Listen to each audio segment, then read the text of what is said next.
The eyebrow tattoo. Yeah. Let's start there. That's one that's out there. Like that The one. Post Malone tattooed a yeah. dick on your face. That was your 50th birthday present. Is that right? Pretty much, yeah. Pretty much. It was. It happened specifically the day after I turned 50. Wow. Yeah. It's pretty legendary. Did you tattoo him back? We had actually exchanged tattoos prior to that. Oh, there's okay. the ghost with the boner that I gave him and he gave me. Yeah, so that was fun. Oh my God, we had Novak on here the last time Shane was on. Also, by the way, this hat rack is back on the podcast. The last time he was here, were you here for Novak? Yeah. Last time you were here for Brandon Novak. Me and him grew up watching CKY and Jackass and Wild Boys and all that stuff. So every time like one of you guys come in, it's like a celebrity event for us. So I love he it, comes man. in. How old are you guys? 37. 37. Nice. Okay. Yeah. Yeah, so it was Novak like all was here through showing middle all school his growing up. tattoos. And what was the one? He had a tattoo. Some guy like tattooed on his face or something when he was sleeping at Bam's house, and then tattooed around the stain. Was that? He had the tattoo artist like on his arm or something, and then tattooed around it. God. That was pretty next level. Yeah. It's old Novak versus new Novak is a stark contrast. Yeah, sure. no doubt. Fucking real, dude. Yeah. It's wild to see how far you guys have come for sure. I feel like you and Novak were definitely more of the top tier wilder ones out of the group. Yeah. Sure. Yeah, it's crazy to see you guys make like full turnarounds and just and even still be here, right? I mean, no doubt, like 100%. And the fact that you're like so together too, like you got it together, and like you look like you're pretty fucking healthy. I take reasonably good care of myself. I say reasonably. Like, man, I was on it with the fitness and the diet and the everything. And like, I've admittedly kind of fallen off with my diet and my exercise to some extent, but my baseline isn't terrible.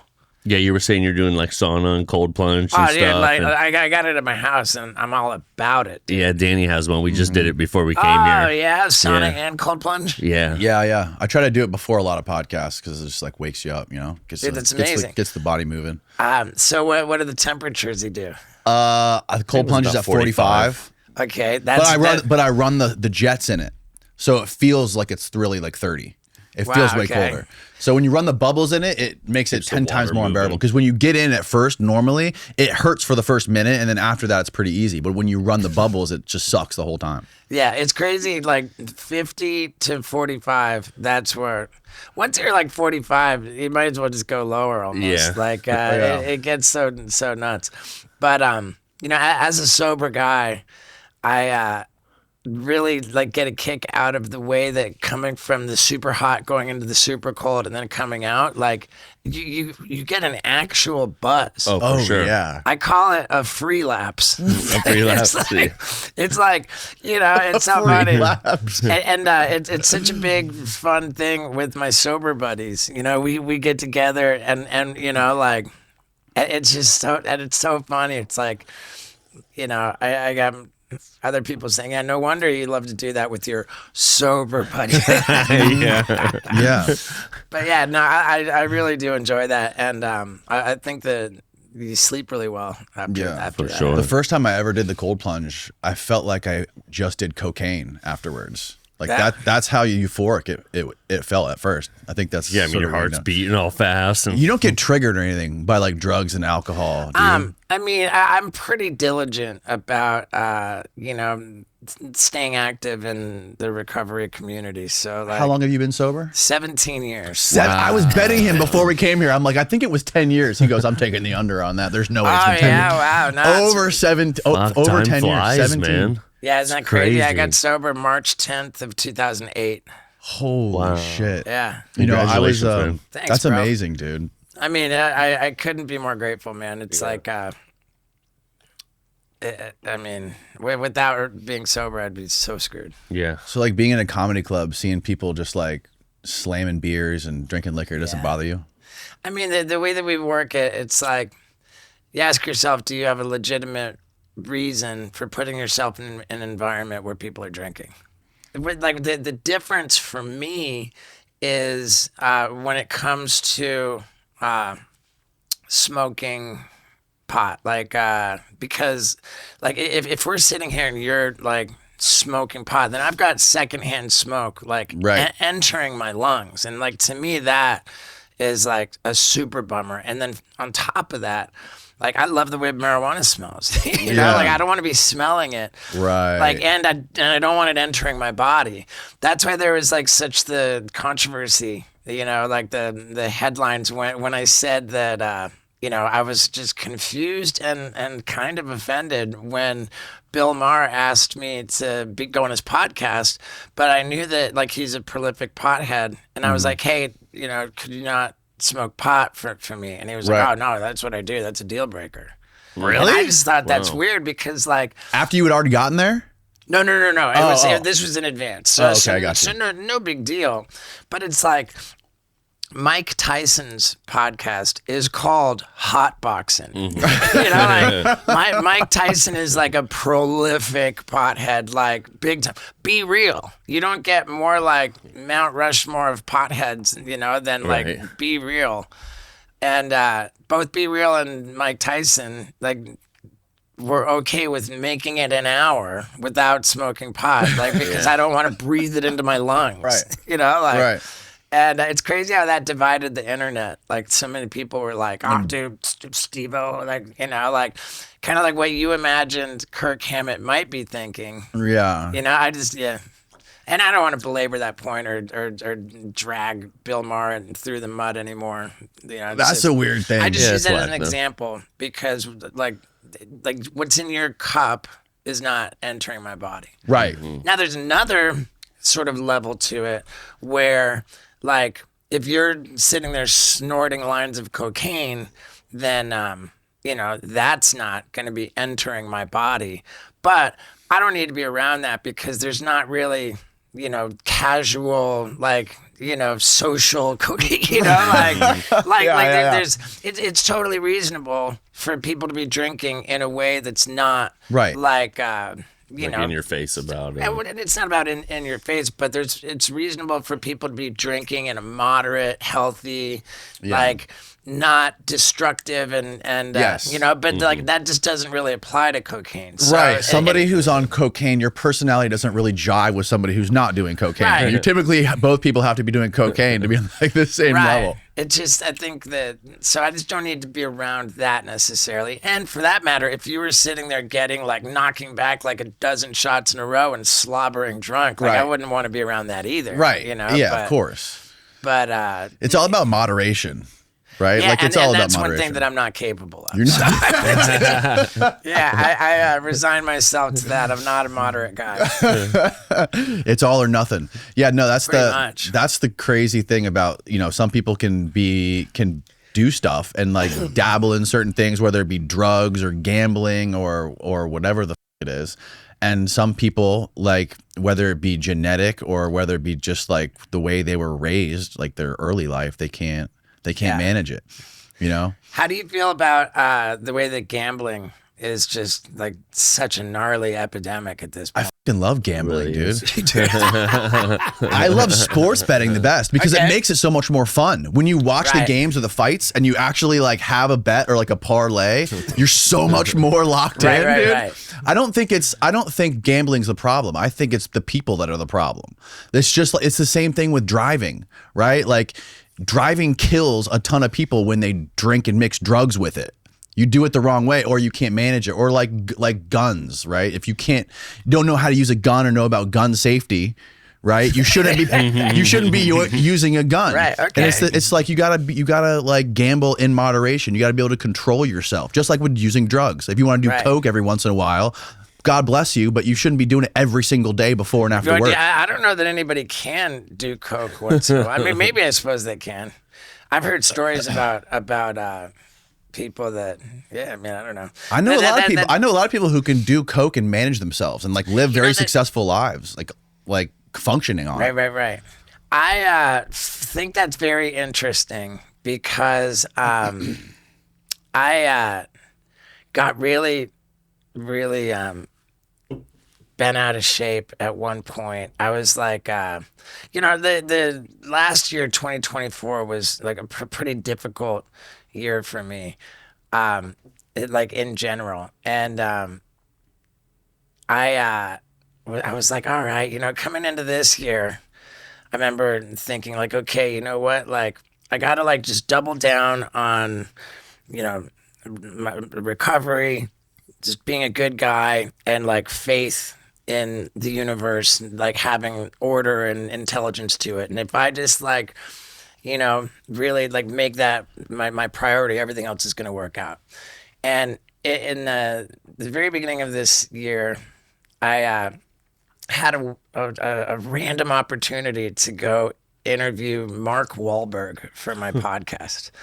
Support for today's episode is brought to you by Square. I recently witnessed a restaurant employee struggling to take my payment because he was using some outdated technology that was older than he was. It took forever. They had to go back and get their manager, and meanwhile, my food was getting cold. And none of this would have happened if he would have been using Square. Square's gear is cheaper, it's touchscreen, and it's updatable with software. It's the perfect solution for businesses. Whether you're running a cafe, salon, or selling little UFOs like Steve, Square helps you run your business without running yourself into the ground. And right now, you can get $200 off Square hardware when you sign up at square.com/go/Danny. I love checking out at businesses with Square. It's everywhere downtown, especially with little startup businesses and food trucks. Some of my favorite places even offer rewards, and they remember you as a returning customer. That's the way checkout should be. Square isn't just about hardware. It includes tools like loyalty and marketing to help you connect with your customers and reward them for showing up again. Loyalty customers spend 53% more per visit on average. So if you want simple and easy, Square is the choice for you. With Square, you can get all the tools to run your business with none of the contracts or complexity. And why wait? Right now, you can get up to $200 off Square hardware at square.com/go/Danny. That's SQUARE.com/go/Danny. Run your business smarter with Square and get started today. And I was like, talking to him, and I was like really like in this space, and I know that he's like a, very religious guy. And I was like, man, like what I feel so strongly about at this point is, my relationship with God, like call it whatever you want, the universe, God, but like I really felt passionately about that, in them. And I do still now. It was a great interaction. Then, cut to like a week later, 2 weeks later, whatever it was. And I was walking with my dog through a state park. And it occurred to me that as the podcast had just gone live, that I had the audacity to talk about how important I felt my relationship with God was, and cut from that conversation to a promotion for gambling. I just thought like, oh my God, like I was like, it just hit me like a ton of bricks. I was like, oh my God. I was like, I felt like I don't have to look at the comment section to know, like, just people are like, like hypocrite, like, oh my God, yeah, like, wait, I that's when like negative feedback like really affects me, is when I agree with it, and so like I didn't have to look, and I just knew that and I was just like, man, I just can't do that anymore, I don't think gambling's the devil though. Well, I mean, if you look at like the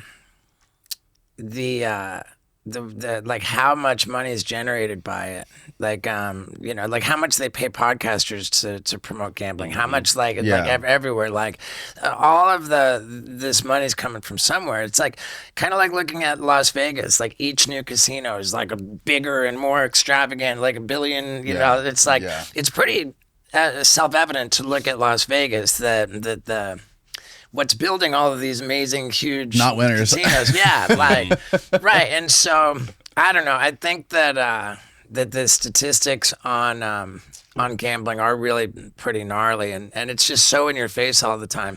And whatever, like I agree, because exactly what I said about your dinner with Kirk Hammett could totally apply here. It's like, hey, you know, like it's totally reasonable for people to gamble in a moderate way. Like, I just like it. I mean, and you got to follow your gut, is what it is, you know. Like, and my gut told me, man, I can't mess with that anymore. So I'm just not. It's a slippery slope. Yeah, I've not promoted gambling since. Oh, really? Yeah, my what's this?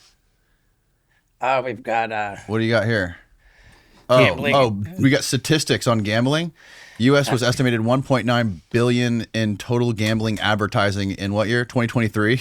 That's a decent amount of money. There's no regulation on it, dude. Well, I mean, it's pretty gnarly. Like, and a lot of, I think that they break it down to like per household, like how much money is being lost. You know, like, and so I saw some crazy statistics, and I was like, man, it's pretty bad. I don't like personally. I was just decided I don't want to be a part of that. Yeah, no. And then it's clear how I got into it. You know, like, I'm a super rabid UFC fan. I know. You know, like I love watching the fights. So when it first came up, it was like, oh. You know, like this gambling company wants you to like make your picks, and I was like, oh, dude, like, okay, man, like we got this fight coming up, dude. I think this is gonna like, and so I just let my passion as a UFC fan just like go right into the And I don't need to belabor that too much, and certainly I'm not you know, I'm not the arbiter of anybody else's decisions, you know. Yeah. I just thought it was interesting. Yeah, I mean, to your point, it's like everywhere now. It's like in your face everywhere, and it's definitely different than any time in the past. It's just totally normalized, and I enjoy doing it too. But yeah, I mean, it's like you got to be skeptical of why is it so in your face all the time. It's definitely not good for you. Yeah, it's predatory because it's the same thing that like the cigarette industry used to do before they got regulated. My dad was a big tobacco CEO. He was? Yeah. And then I thought he worked for Pepsi or something. He did. Oh, okay, both. He worked for Pepsi. Then he started working for R.J. Reynolds Tobacco. And during the 1980s, it became like really like beyond conclusive that cigarettes caused cancer and killed people and stuff. And so the tobacco companies were kind of scrambling to buy food companies. Right. You know, kind of like hedging like this other business going down, like food's always going to be okay. So at the time, like the biggest corporate merger or takeover like in like the history of the world was the merging of RJR Tobacco with Nabisco. It became RJR Nabisco. And my dad had an aberrationally strong year that year. He became like a big old important corporate executive for Nabisco. What year was this? This was 1983 going into 1984. Oh, wow. My dad ended up being like the president of Nabisco International. Holy shit, dude. Yeah, I think that's right. So yeah, in retrospect, my dad sold soda, cigarettes, and cookies. So he's a mass murderer. Oh God, that's the trifecta. Oh God, it is the trifecta, dude. Yeah, who would have known? It's funny, man. God, dude. My dad's like super like doom and gloom. For like the longest time, he's been talking about like the. Is he still alive? Yeah, oh, he's wow. 82. Holy shit! You still have a relationship with him? Super close. Yeah. Really? Oh yeah, big time. Wow. And he lives in Florida, so I was just with him. No shit, awesome. dude. Yeah. Fucking love my dad, dude. He's the Has greatest. he always been a big supporter of everything you've been doing? No, like when like when I went to the University of Miami and like super like flunked out and I was homeless like. And then I ended up going to clown college. Like, he couldn't really get super on board with. My son's going to clown college. That's here in Florida too, right? Yeah, he was in Sarasota. Sarasota, yeah. Was being the operative word. They closed it down after my class. Oh yeah. The final class was 1997, but it was after clown college. After clown college, and to my dad's credit, before I had earned any kind of money, like being a stunt dude or whatever, or even a clown for that matter. My dad like initiated a conversation with me. He said that he felt he had done a disservice to me by not supporting me in this career path that I had chosen. That but I'm clearly, he said, it's clearly you're committed to this, and so like I just want you to be happy. I want you to be the best. I want you to know that I support you. And like that conversation really put wind in my sails. And I remember like at the time there was this show on TV called Real TV, and the commercials said like, do you have any footage that we might want to see, like this caught on camera, like if you have any footage you think we might want to see, then call this number and send it in.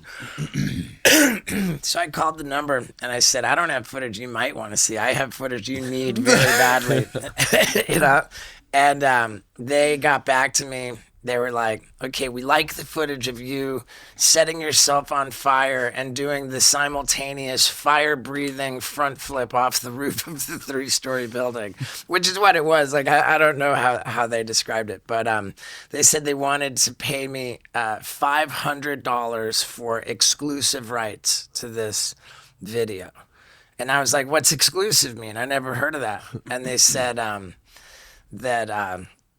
that means that we own it, that you don't own it anymore, like, and I was like, oh, that's kind of sounds like that sucks, like, and so I called up my dad, like kind of freaking like, dad, and I'll never forget, my dad was like, hey, calm down, this is easy, it's a no-brainer, like it sounds like exclusivity is a deal breaker for you, so tell them that you want it to be non-exclusive, meaning that they have the rights to use it, but you still own it. Mm-hmm. And tell them that they need to give you $1,000 for non-exclusive.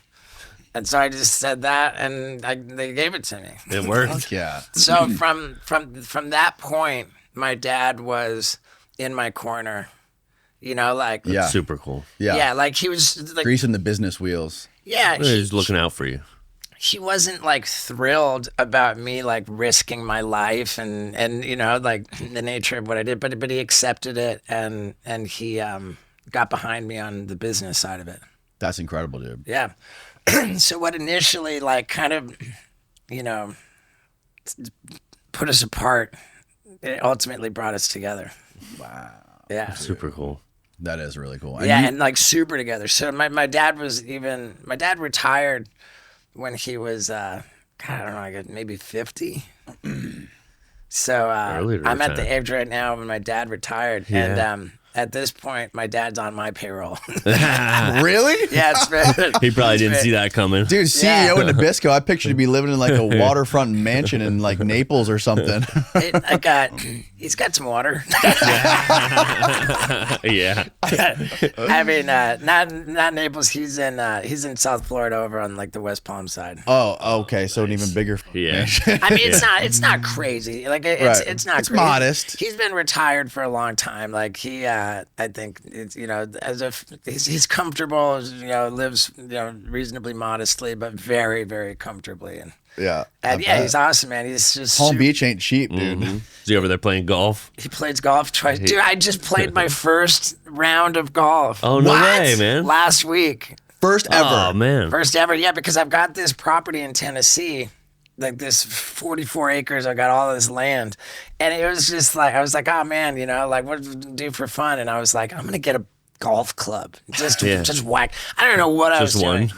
I just got one golf club. I think it was like, if I had to guess, it would be like a 3-wood or a 4-wood, okay.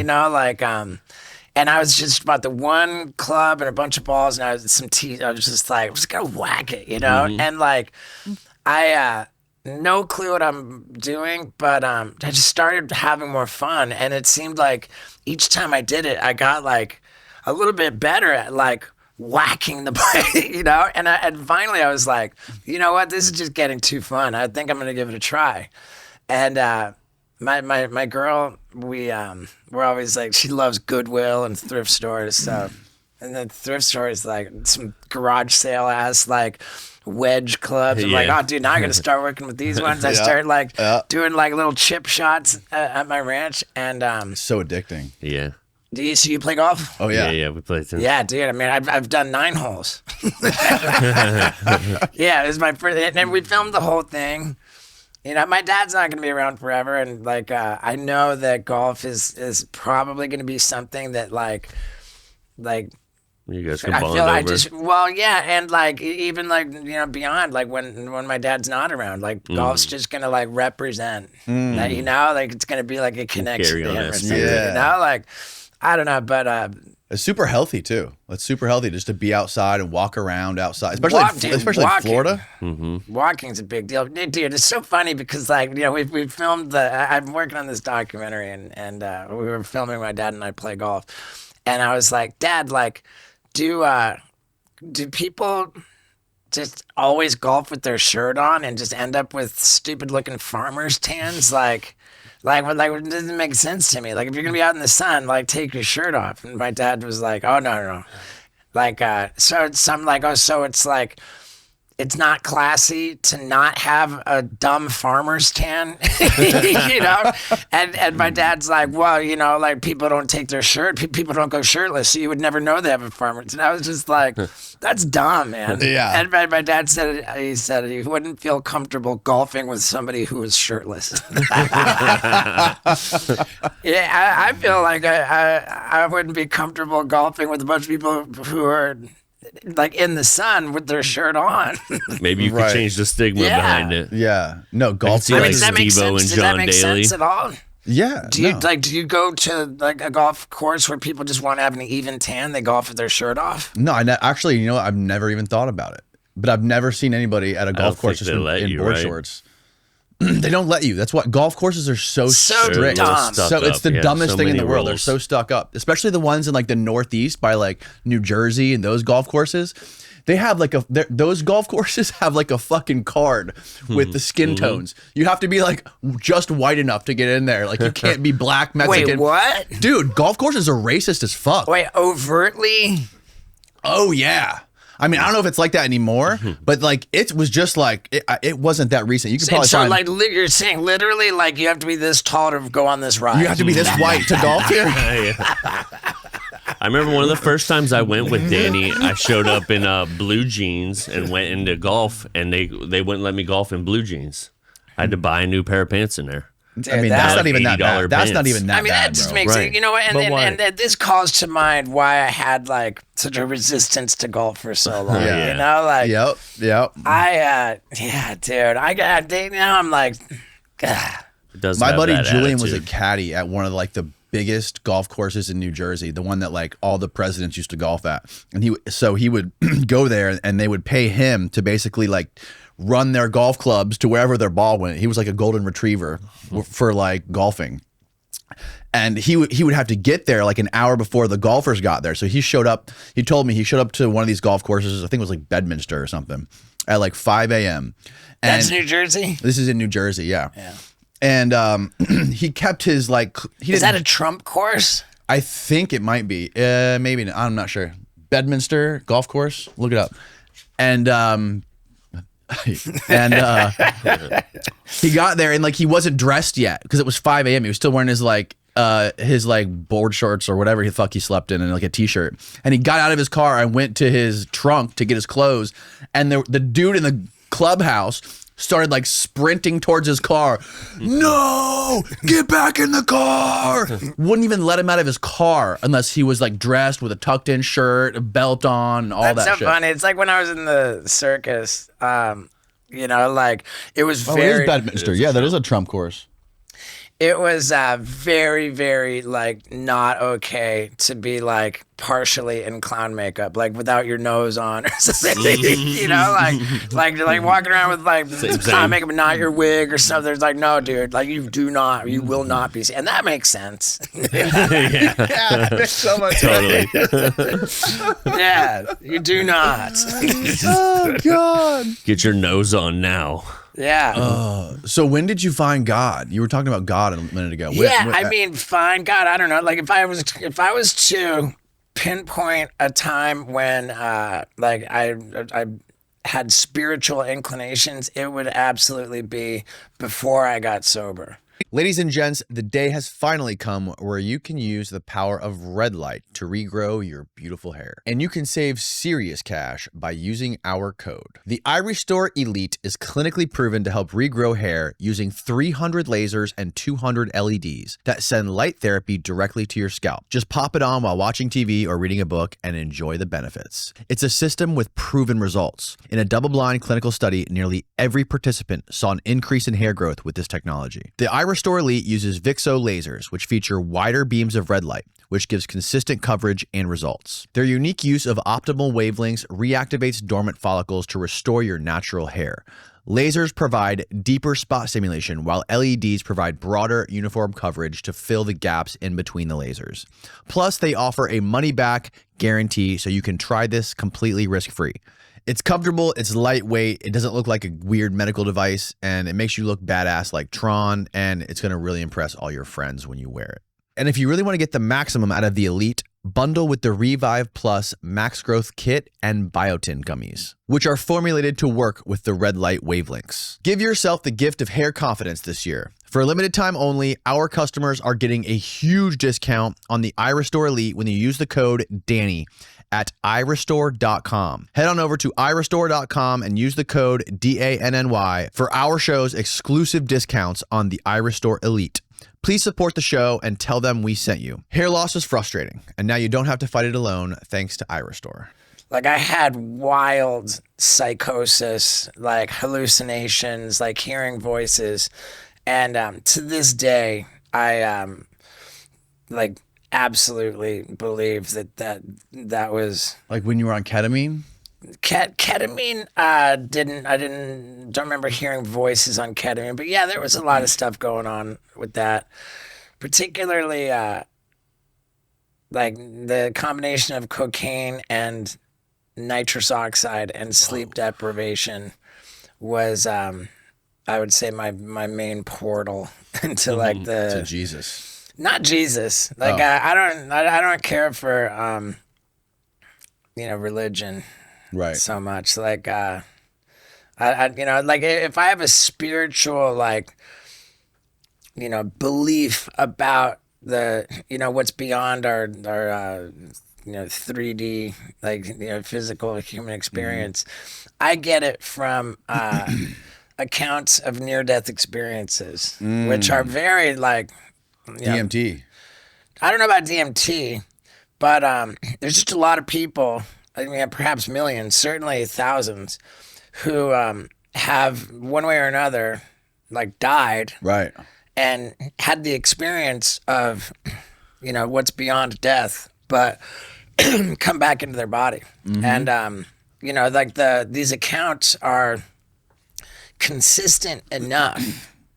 Like you got people all over the world and they're describing the same things, they're like across the boards, like, fairly universally, they describe like being enveloped by like unfathomable love and bliss. And then all of a sudden, like they like this experience that they had as a human being, like, is kind of revealed to be an illusion. Like they're like, oh, that was kind of weird, but this love is actually their home, and there's have you ever had a near-death experience? I've not, no. I've just That's shocking. Yeah, I've had lots of I'm not okay moments, but never like died and came back. But what's particularly like, I don't know, important to me, I suppose, is in these near-death experience accounts, there's a lot of descriptions of what's called life review. People say that that when you die, your life flashes before your eyes. And like there's that's a really another consistent part of this whole NDE thing, where people describe that on the other side of death, there's not like the constraint of time, like somehow time doesn't apply in like the spirit realm, whatever. So when you think, oh, your life flashes before your eyes, it's like without the constraint of time, you've got like, real immersion into this life review, as it's called. And the purpose of it is not so that you can, reminisce and reflect. It's rather like you experience like all of these notable moments from your life. People describe experiencing these notable moments from the perspective of the people who they had an effect on. So everybody that like you just shit on and bummed out, like did harm to, like upset, like as well as everybody who you spread joy to and made them feel great.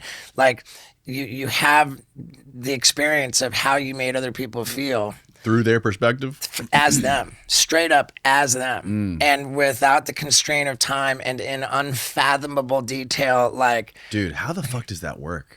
Well, I mean, I don't think you can come up with any sort of like conventional, like scientific explanation for that. I absolutely concur that it would be beyond our limited capabilities to properly understand it.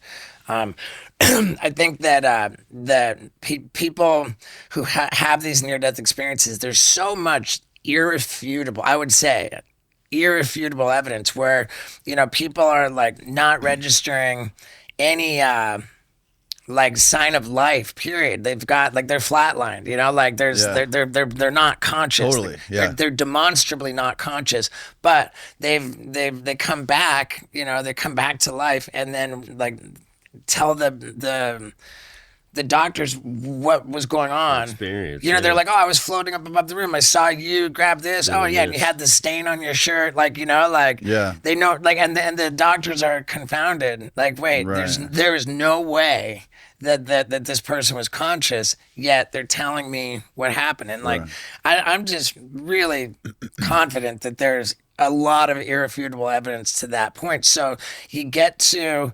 what seems to me to be a very logical conclusion that you cannot point to the brain as being a generator of consciousness. We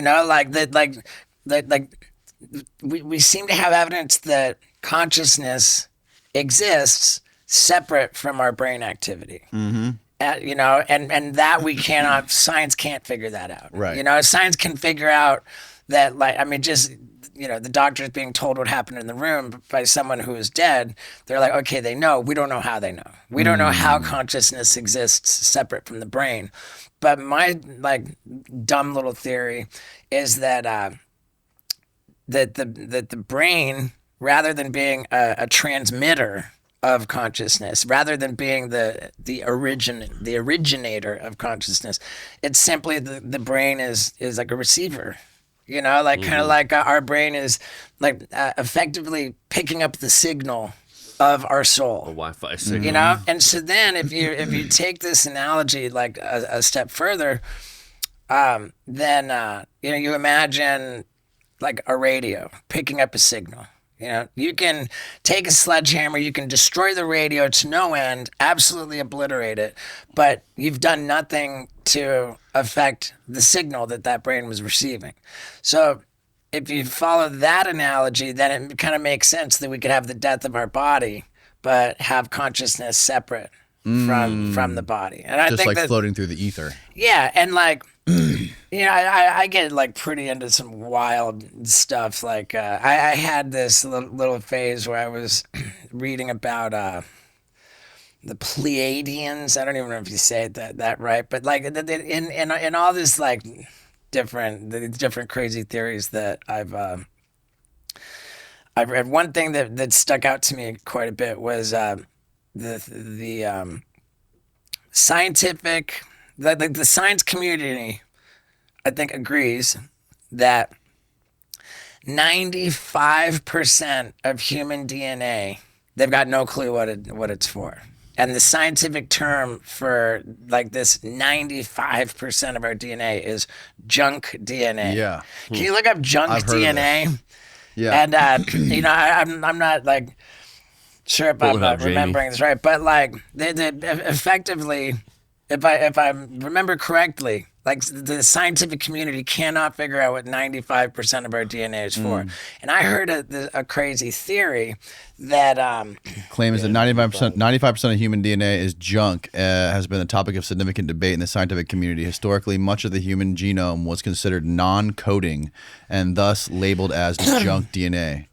Now, I just simply why this was impactful for me is because 95% of our DNA being called junk. I just that seems unrealistic. I personally think that there's a little bit more of an underlying intelligence going on in the universe than to just be making that much garbage that's not good for anything.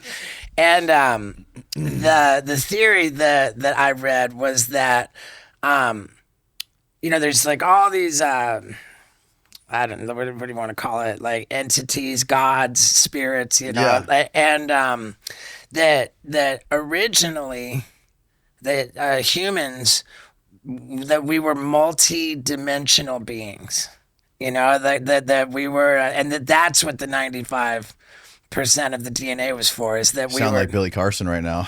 Yeah, like multi-dimensional in the sense that we had our soul was like more actively, not separate from our body, and the theory in this Pleiadian or Pleiadians was that that the humans became too as multidimensional beings, we were too difficult to control. So it said that some 300,000 years ago, wanting to be controlled or wanting to be able to control us, that they unplugged like 95% of our DNA. So we're no longer multidimensional beings. But like if you look at the people dying and knowing what happened when they were literally dead, and then you think, okay, well, there is consciousness operating separate from brain activity, right? Then but then again, it's all just silly. Well, maybe that's theories. maybe it's similar to like when you're playing a video game and you die and it just like plays your death back over again, or like you can go back and like rewind and play through it. It could be something like that. Perhaps, but again, like the people describing the life review, it's like the key purpose clearly is to reap what you sow. Like the idea that you experience everything as those who you had an impact on. Right. Now, like I think that a lot of different religions, like spiritual, it's common, like the concept of oneness, that like we're all interconnected, that we're all like effectively just one thing. I've heard it described as we're all eyes in the same head. I personally love the theory that all of creation is an exercise in the universe experiencing itself. Because if you think of like the universe as one thing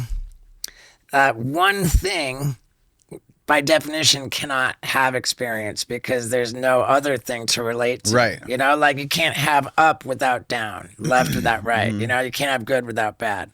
So like and I think that the my spiritual take on it would be that this is what like Big Bang was. Like science, for all of its greatness, talks about Big Bang, but they're not even going anywhere near what banged. Right. I mean, you could be like really pretty sure that there was a Big Bang, but like, what are we doing here if you don't have any idea of what like it was that banged? Right. Like what came before that? So how did it? Yeah. So everybody's in the dark. Well, did you hear the recent story about how the James Webb Telescope just discovered some like super mature galaxies that basically destroys the whole theory of the Big Bang, or at least pushes it back like billions and billions of years? I don't have any issue with that. I think that's great.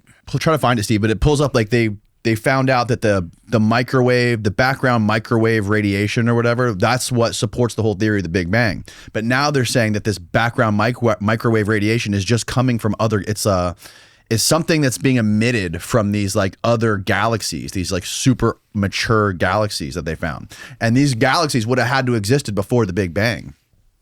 Sure. Yeah, this is what it is right now. But like, yeah, all these the like earliest galaxy I've ever seen. Yeah, there you go. when was this published? No, this Is May. this is May. 2025. But they're talking about these galaxies that shouldn't be there. right. Just 250 million years after. I mean, whether it was before, whether it was, like Yeah. the idea of like what banged is something that we're not gonna like ever be able to agree on, but and I get this from like a book. I talk about it all the time. I love it so much, called Conversations with God. It's it was on the New York Times bestseller list for, I want to say, a record 143 weeks, which is almost 3 years for a single book to be on the New York Times bestseller When was list. it published? What's it called? It was published in like the 1990 something. Okay. It's called Conversations with God, Book 1, written by Neil Donald Walsh. And, you've got like on one hand, this is a guy who, well, he was effectively despondent. He was so frustrated. Like nothing he was trying to do was working. He had a family, but like he was like, man, I'm having trouble like supporting my family. Like nothing I'm doing is working. He'd been in like a car crash and like it was all kinds of complications. And he had been in a habit of writing letters that he never intended to send as just an exercise in venting, And he's like, you know what? I'm so frustrated. He says, he just went right to the source and he just got a notepad and he's like, God, like why? He just vented. And like the way that he describes it is that he intuitively got a response, which was like, do you actually want answers or are you just venting? And so like this like intuitive thing, and he's writing this whole dialogue. So that's why it's Conversations with God. And it's a big pill to swallow to wrap your, to like buy onto this guy's writing the dialogue of a conversation with God, admittedly. But at the same time, the fact that this was on the New York Times bestseller list for almost 3 years gives it some kind of credibility, Yeah, right. So it's like, it's tough to believe, but it's also like, all right, like there's something here. And in this book, which I love it so much, man. It really helped me with processing like deep trauma around the loss of my mom. And the loss of my mom wasn't even the issue. It was the state that she was in for the last 5 years of her life. Oh. And I was like very upset with like what God thought that was cool, allowed that to happen. Like my mom suffered really, really badly. And the worst part of it was that she had bed sores, which is like, just by definition, only happens to people who are completely helpless. Like they can't move. And so you're going to do that to helpless people who can't move, have these open wounds with all these open nerves. My mom was crying, like in pain, like for the last 5 years of her life. Like, no, like what God was cool. That I was pissed. And so now this book, Conversations with God, really changed my perspective on it. They were like, you've got, God is everything. It's one thing, And I would interpret, I don't get this from the book as much, but I would interpret like Big Bang being like God as one thing. It's referred to as the absolute. There's the realm of the absolute, which is just one thing, which is devoid of experience, and God wanted to have experience. So in order to create experience, the Big Bang would be like God dividing itself into just infinite things, which creates the realm of the relative, where like now there can be up and there can be down. It's great. Like so, like everything, all of creation, like all little fragments of God, but still one thing, and it's this illusion of separation.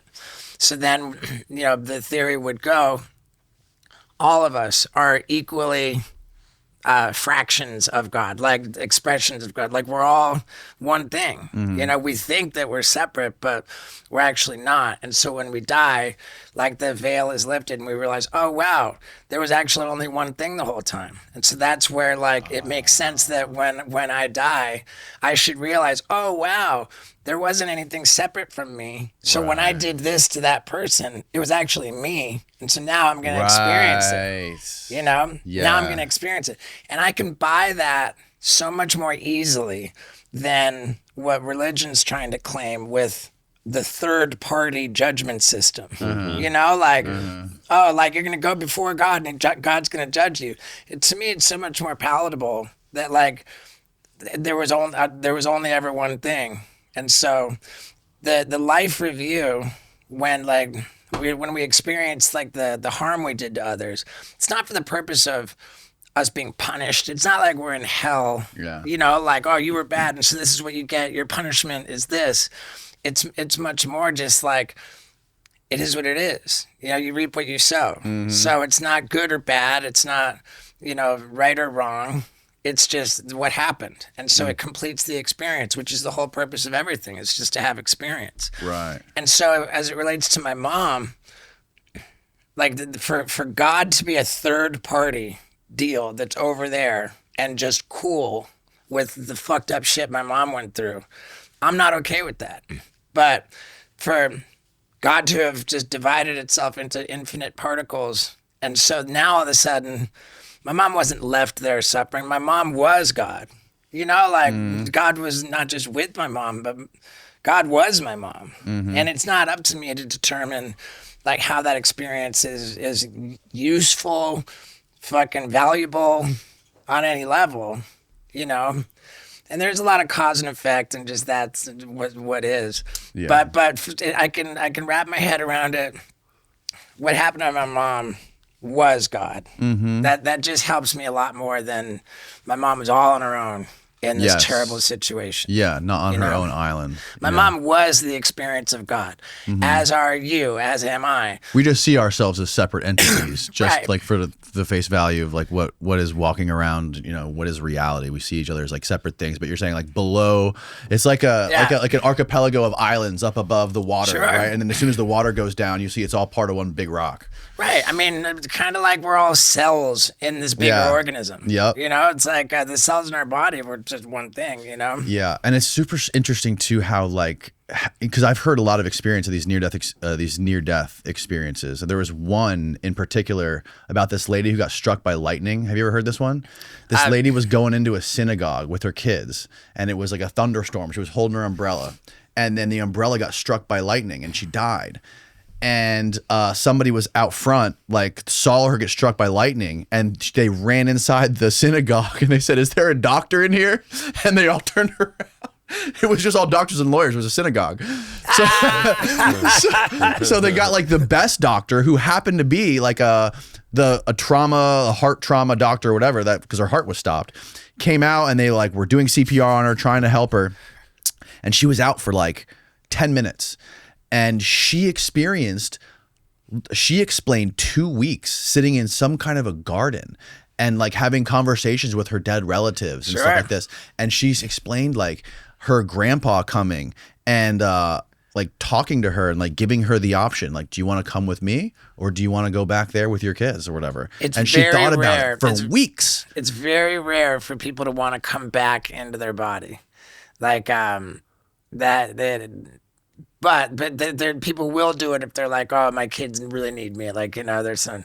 But typically people are like, oh no, dude, this is way better. I watch a lot of these, you know, and like very rare for people. Like what you hear the most is they said, "Up, it's not your time. You got to go back in your body." And they're like, tell you to go back. Yo, fuck that. I don't want to go back. You know, this looks way cooler. Yeah, but I get it. You know, I get it that like everything that I'm describing for my beliefs, and that's just kind of like the nature of thing. I get it that it's far out, and it's like, oh yeah, that's great, you know, like, you know, but for what it's worth, well, it's all far out. Yeah, it's all far out. It's just like how many people do agree with your far out theory. Like there happens to be Christianity, which people have agreed with for 2,000 years. Doesn't mean it's like any more reasonable than yours. Right. I love that there's not a third party judgment system. I love that if you take this view, personally, I take this view where like I've got,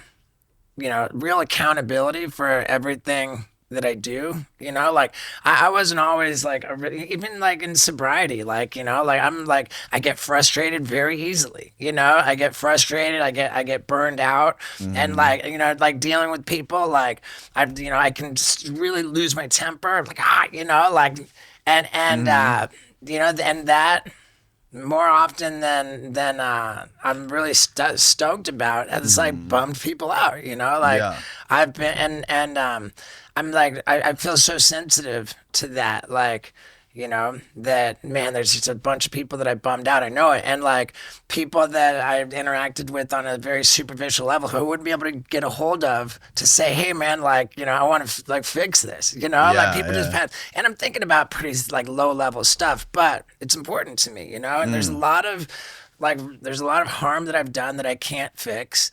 And going back to before I got sober, hey guys, if you're not already subscribed, please hammer the subscribe button below and hit the like button on the video. Back to the show.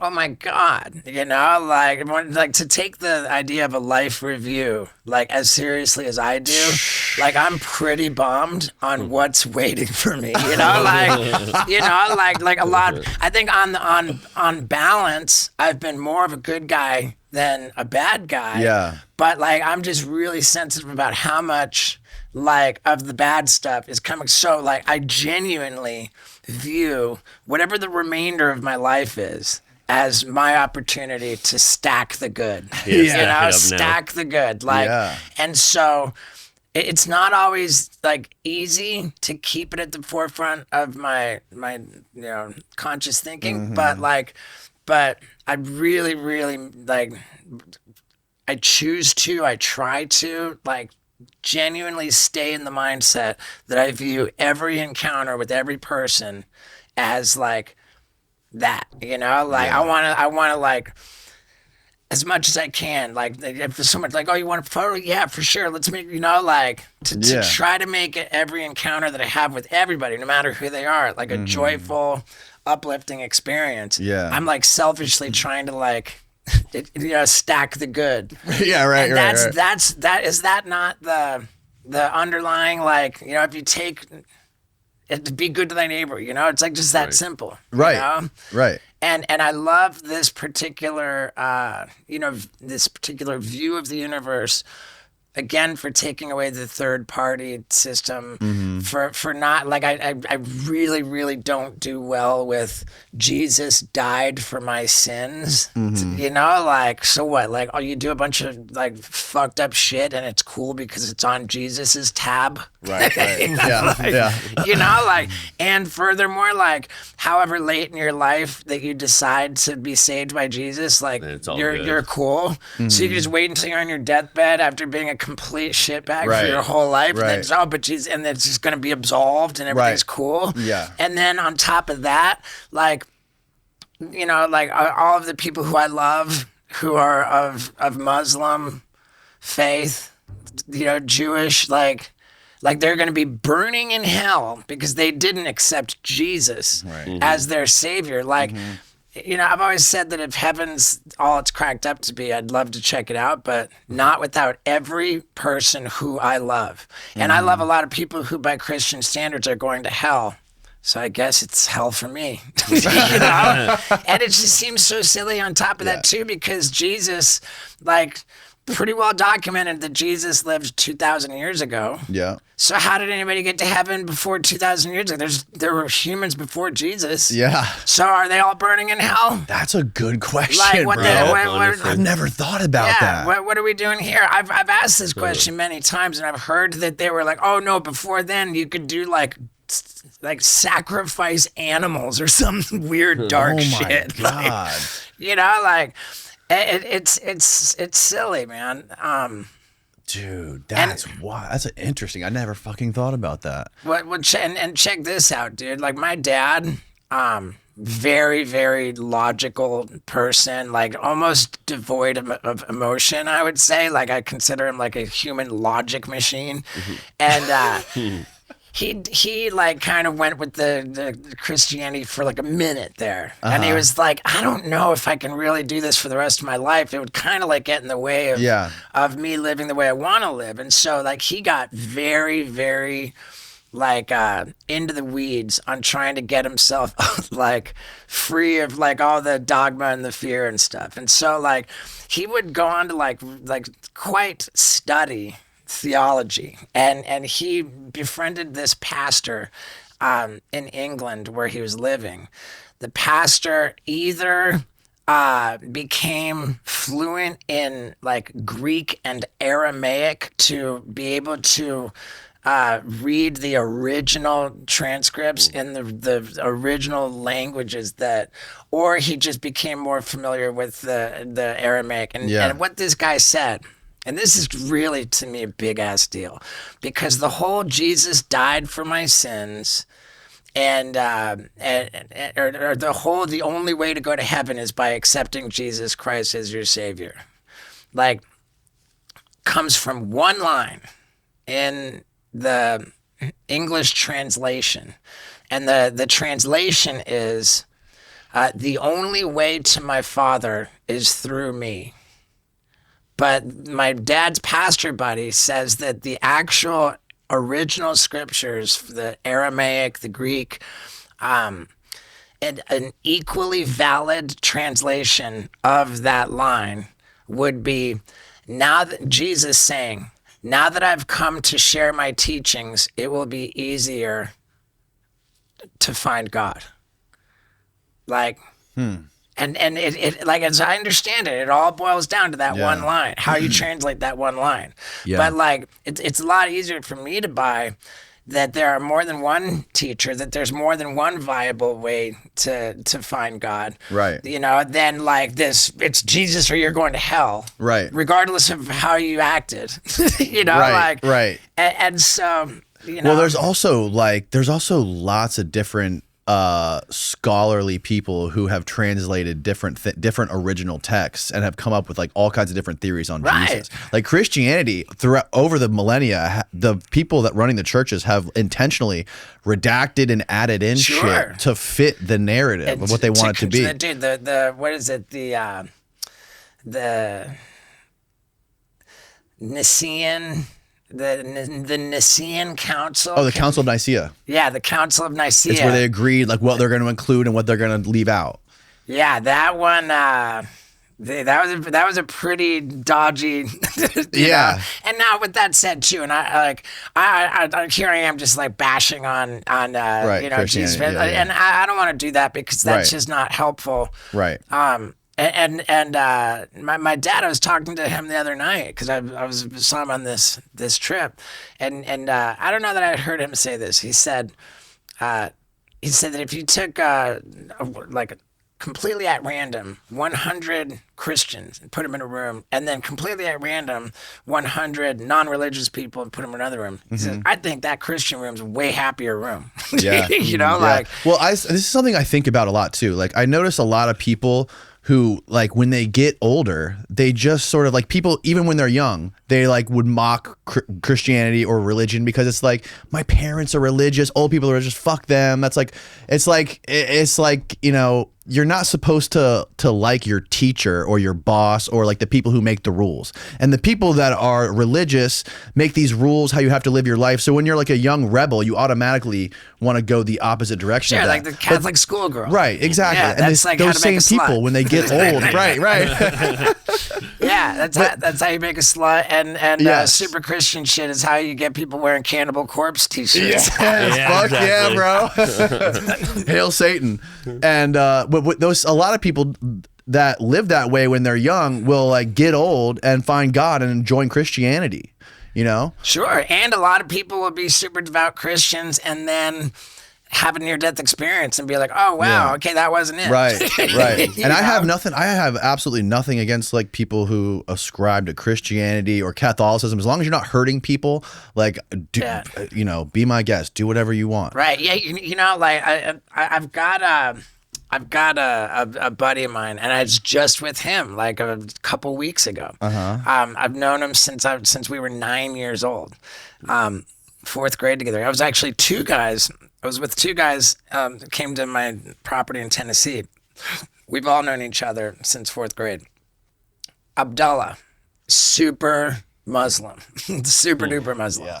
Like when we were in 4th grade, I was at his house, like, praying like to Mecca with him. And it was like, oh, this is cool. This is what we do at Abdullah's house, like, and interestingly too, that, I grew up in 5 different countries, and it was just happened to be, I was 9 years old. I moved to London. And then when I was 12 years old, I moved to Canada. But I moved back to London when I was 13. So, and then British, Canadian, and American. Yeah, I have 3 passports. That's sick. Legit. And I went to all 4 years of high school in London as well. So from 9 to 18, I was in London at the American school in London for all but a year and a half, which was 7th and half of 8th grade. That whole time, Abdullah and I were just bros. We went through like phases together with like soccer and skateboarding, and skateboarding was the big one. But we graduated together in 1992. I went to the University of Miami, where we know what happened there. I flunked out at every way you could possibly, every way you could screw up. But Abdullah went to Brown University, graduated with a 4.0. Then he went to Cornell Medical School. Then he became a pediatric surgeon at the Mayo Clinic, where he literally invented methods of operating on unborn babies in the fetal, like he's operating on while they're in the womb, babies that have not been born yet. Whoa! He literally invented ways to operate on them, and that's his deal. He's like, and he's very specific about. He works in. Oh God, what a fucking sad thing to have to do, bro. Oh. I mean, but here's the thing, dude. And he's candid about this. He works in pediatric surgery because he doesn't want to work on adults because they've just so lost their innocence. He's just kind of bummed on them. Right. Like he's only trying to help, like, like kind of innocent, children, and like even better, let's get to them in the womb before they get out here. Let's give them a fair shot early. Yeah, dude. So, guys, I didn't even know that was fucking possible. I've never even heard of that, bro. Right, and so Abdullah was at my house like literally a couple weeks ago, and I was telling him, I was like, dude, like I talk about you so much, like bragging about, like we're so close. We stay in touch, and we just like there's like legit love there, like I love him, man, and I'm so proud of him. So I'm always bragging about him, how like he invented this way to operate on unborn babies, and I told him, I was like, man, dude, I brag about you so much, and like when people are talking about religion, I always bring you up too, because I love you so much that like I use you as my example of, Abdullah, if Abdullah is going to hell because he doesn't accept Jesus, then I can't go to heaven. I got to be hanging with Abdullah in hell, you know? Yep. And I told him this like literally less than 2 weeks ago, I think, or 2 weeks ago exactly, I don't know. And he goes, dude, what are you being racist on Christians?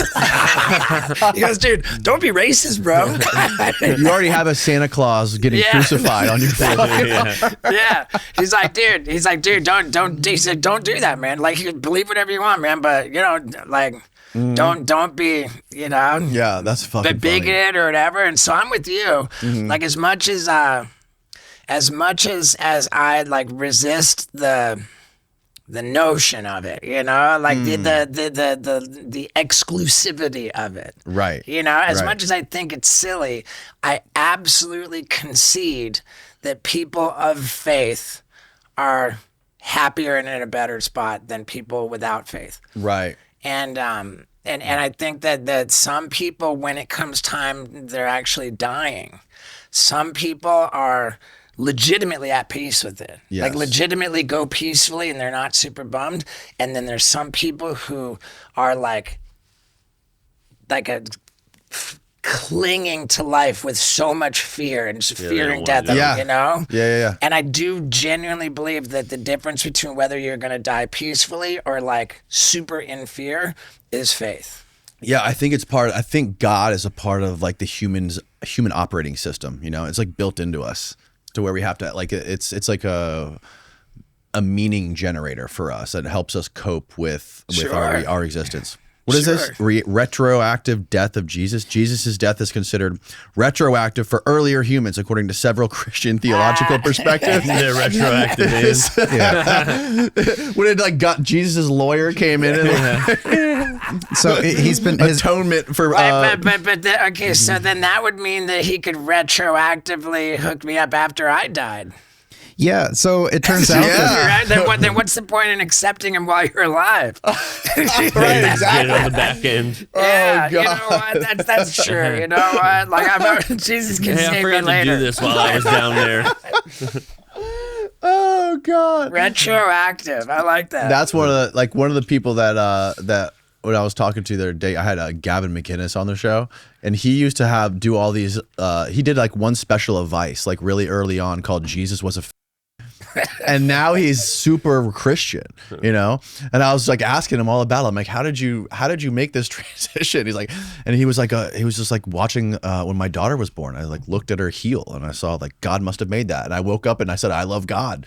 And he's like, now I just love Jesus Christ. And you know, he just like the way he explains it is he goes, I just go to church and like being thankful for stuff. That's it. And I'm like, oh, that sounds fine. That sounds great, epic.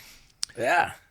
He also told me a story that he was hanging out with you and Jeff Tremaine or something one night, and he said that he was going through your phone, calling all your ex-girl, or Jeff Tremaine was going through your phone. Yeah, and that used to be a thing. That was a thing. He said you were with like a girlfriend at the time.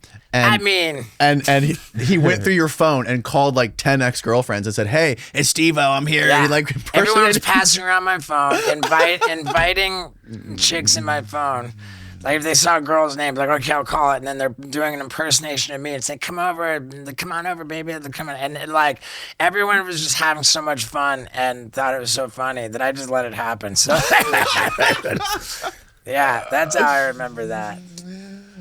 He also said that you guys like went to go meet the president or something, and like everyone was like holding their dicks like this because it's just in your DNA that wherever you guys go, you're just holding your. Yeah, we didn't go meet there was no meet the president. Oh, that was. I mean, real. maybe there was, but maybe it was like the White House. I don't remember what it was. Yeah. Is another thing I wanted to ask you is Bam like living in Florida now, because I see him on Instagram all the time. He's very nomadic. Oh, okay. He's I thought he maybe had like a probation officer or like a. I think he's free and clear of all that stuff. Dude, he's ripping on the skateboard again. He really is. He's back, Yeah. It's insane to see. Yeah. I don't know how long he's been sober, but like to see how he basically went downhill after the whole after Viva La Bam, I think it was the last one. Yeah, I think. And then the Jackass stuff, like it's just like, and that's one of the things too that's crazy to me is like when somebody gets fame so early, it's really hard for them to like get a real grip on reality. You know what I mean? Especially when like you have everyone that's giving you everything you want and you have unlimited access to money and drugs and stuff like this. I feel like it's a common theme. I feel like, you know, like what happened with Bam. I think anybody who has any measure of celebrity bestowed on them, you know, like fame and fortune comes with growing pains, I think, regardless of what age you're at. Certainly it's going to be harder to navigate if you're super young when it happens. Right. But I think that and I just think every case is different. Yeah. Yeah. Yeah, I thought it was super sad when we were talking to Novak to like, because I guess him and Novak don't talk anymore, right? Is that what he was saying? I don't think so. Yeah, not at that time. I don't know if they do now. I mean, he went for a long time not even talking to his parents, you know, Right. and even now I think he only texts. But yeah, that's just super. It's super crazy to me because like, we grew up like watching all you guys like doing all this crazy stuff together, and that's like what inspired like me to even like get into doing this stuff. It's crazy. I don't think there's anybody who's not been rooting for Bam to do well, like wanting him to be like, and that includes like Knoxville, Tremaine, like everybody like wants him to be happy and healthy, successful and thriving, right? Like without exception. And like I just view that it comes down to accountability. Like it seems very evident that he's managing to stay out of jail and out of rehab, and like that's great. And it would certainly seem that he's abstinent from drugs and alcohol. I just think that the key difference, what's going to unlock his potential, is to stop blaming everybody else, because whenever he finds himself in front of a microphone, it just sure seems like he's like, oh, Knoxville and the thumbtacks and whatever it is, like it's just this kind of, it seems like victim mentality, and it's everybody but him, and like he's never like everything just happened to him, and I just believe strongly that if you want to, assume the mentality of a victim, it's very easy to do that. But then you've relinquished control over your circumstance. Like when you take responsibility and accountability for your situation, like you can get a lot more done. You can. Sure. And I think that like when people are accountable, that in and of itself, like, just cultivates respect, and it's endearing. Yeah, it's got to be a hard thing for him too, because I think I could be wrong, but I think he like just dropped out of school to skateboard all the time, right, when he was really young. His parents, which is like a double-edged sword, because like on one hand you're enabling him to do like what ended up creating who he ended up being, which is Bam, superstar, like, and on the other hand, it's like, you missed out on like a lot of like normal like life experiences and learning lessons that, normal people usually get.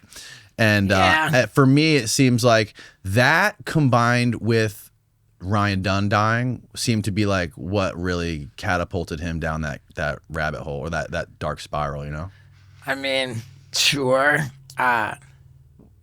Yeah, I mean, like it definitely didn't help, Yeah. But I also understand that Ryan Dunn was very much alive and present for at least one of Bam's interventions. Oh, really? I see. Oh, okay. So like the issues were there already. Oh, right. Yeah, but whatever. I mean, I'm still like, like I absolutely believe that it's never too late. Yeah. Totally. And especially when it comes to alcoholism and addiction, there's no such thing as too far gone. There literally isn't. Like and if anything, there's such a thing as not far gone enough.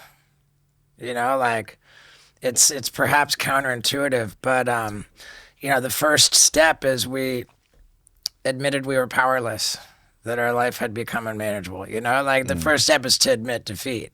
And if you're not far gone enough, if you're like, oh, like I don't have a problem that's that bad, like I still kind of got it, then you're just not a candidate. Bad enough to keep going. You're not, and that's like to me recover from it. 100%. It's to me the worst situation would be to just kind of have alcoholism.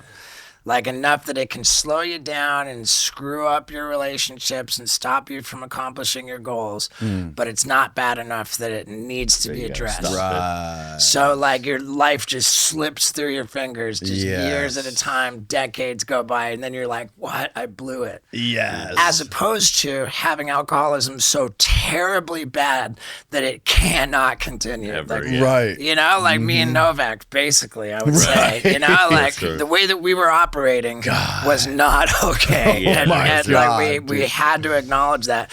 And because it was so bad, then we became willing to address it. Like you really want to overshoot the mark of like you really of needing help. Overdo it. Yeah, you don't want any like You don't want to plausible just dabble. deniability. Right. It, like that I'm so grateful for that because like I do not have to wonder if I need to do the stuff that the sober people need to do. Like it's very clear to me. Like I have, like it, you know, have to. I got it. Yeah. So like having, you know, being in like a gray zone, it's not bueno when it comes to this. Yeah, because you could just end up just going farther and farther and farther Yeah. until you end up dying. And it's a miracle some of the, you know, like Novak Right. didn't fucking die. Big time. I mean, when your situation's as bad as ours was, and then you actually do something about it, like, all right. Because, like, being wasted all the time, it's such a time suck. It's such a resource drain. You know, like, and on top of that, you're creating so much wreckage and like, just being counterproductive, like, going in the wrong direction. And then, like, when you, like, actually get clean and sober, like, you've now freed up so much of your time, so much of your resources. Right. Like you're not like trying to undo damage. You know, like you're not on defense. Like But what if they work together though? Like you know, some of the biggest rock stars in the world who are literally when in their 20s getting paid to fly jets around the world. Right. And as soon as they land, a chauffeur shows up with a briefcase full of cocaine and Sure. every single drug known to man. And it's just mean- enabling you. I mean, like I think there's an argument to be made that drugs can enhance creativity and like sure. and make I feel like there's a lot of big artists who were way better before they got sober, and once they got sober their music just sort of like dried up. I had an interesting conversation one time. Somebody said, "Give me an example of you know, bands or musicians that have been around for decades and made their best music at the end of their career." When they got sober. Well, no, I'm not even Oh, talking the about end of their career. Just like Okay. in the back half of Okay. you know. And I was like, oh come on, there's got to be, you know. And then like the more we thought about it, it's like you know. So like I'm suggesting that by this argument, sobriety is not a factor there, but just like the longer you're at it and the more you're doing it, like, I mean, who can think of, you know, maybe we put it to the comment section, you know, that's a like good question. suggest bands that have been around for decades that are Metallica's a good example. Their new album is actually really fucking good. Like it's on I think par. a lot. I mean, so now It's and now not you. the I mean, old you're not going to albums. say it's not Ride the Yeah. Lightning. It's not, Right. you know. Yeah, I mean, you just like made a glaring point, valid point that like we're in a deeply subjective water. Yeah. So, you know, so you can only kind of go with like consensus and maybe like take it to a poll, you know, like the majority of people think, but yeah, it's interesting, man. And I don't disagree. There was a point like for me, like to the point of like successful and everything's working, you know, like in my early career, like being out of control and wasted all the time, like it just worked right in there with my brand, you know? Yeah. And, you know, you see BAM still like trying to like, oh yeah, the more we're on TMZ, like the, you know, the better it's publicity and like, you know, like it's, there's a point when it was working and that was great. And I got away with it. Yeah. And there's a point when it stops working. And I think that, you know, on some level, there's a lot of, you know, my wasted years that was of supreme value in a creative sense. But as I got towards the end of my run with drugs and alcohol, it had really devolved, you know? And then it was just like, oh, what did I pee on this time? You know, like, oh, Steve-O peed on a red carpet. Or like, you know, like... Yeah.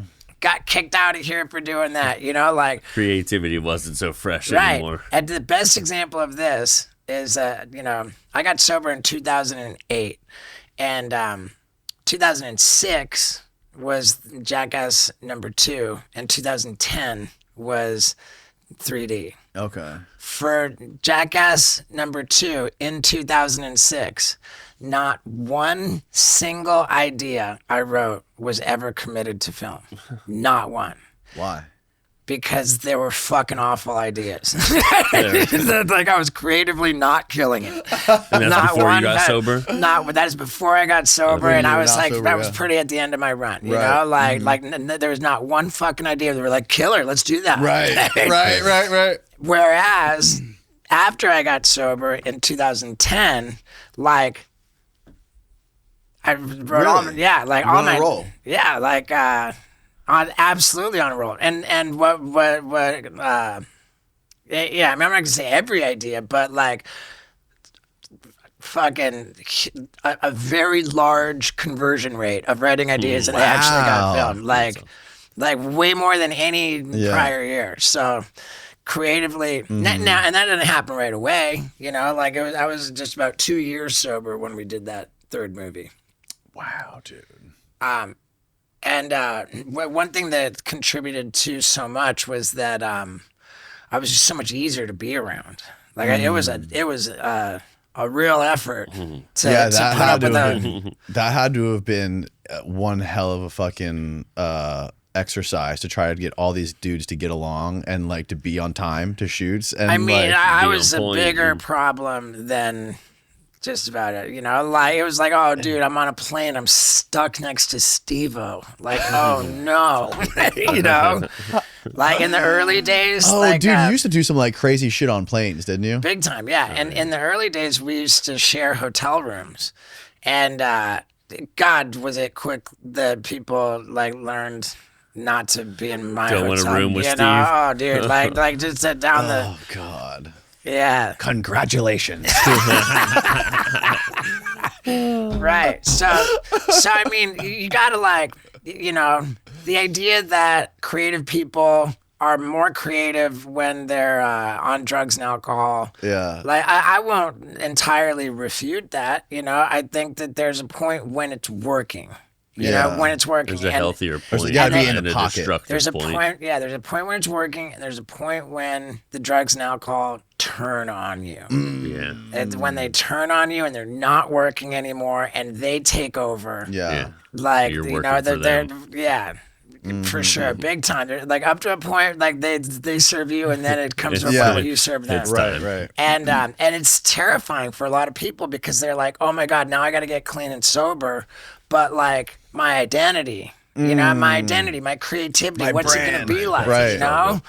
And, you know, that therein is why it's so important to overshoot the mark of needing to get clean and sober, because it's got to have gotten to the point where you're like, all right, there's no question in it. Like even if it costs my creativity, even if like I don't have a choice. Yeah. It's black and white. You know, even if like I didn't know if I would be able to be creative after when I got clean and sober.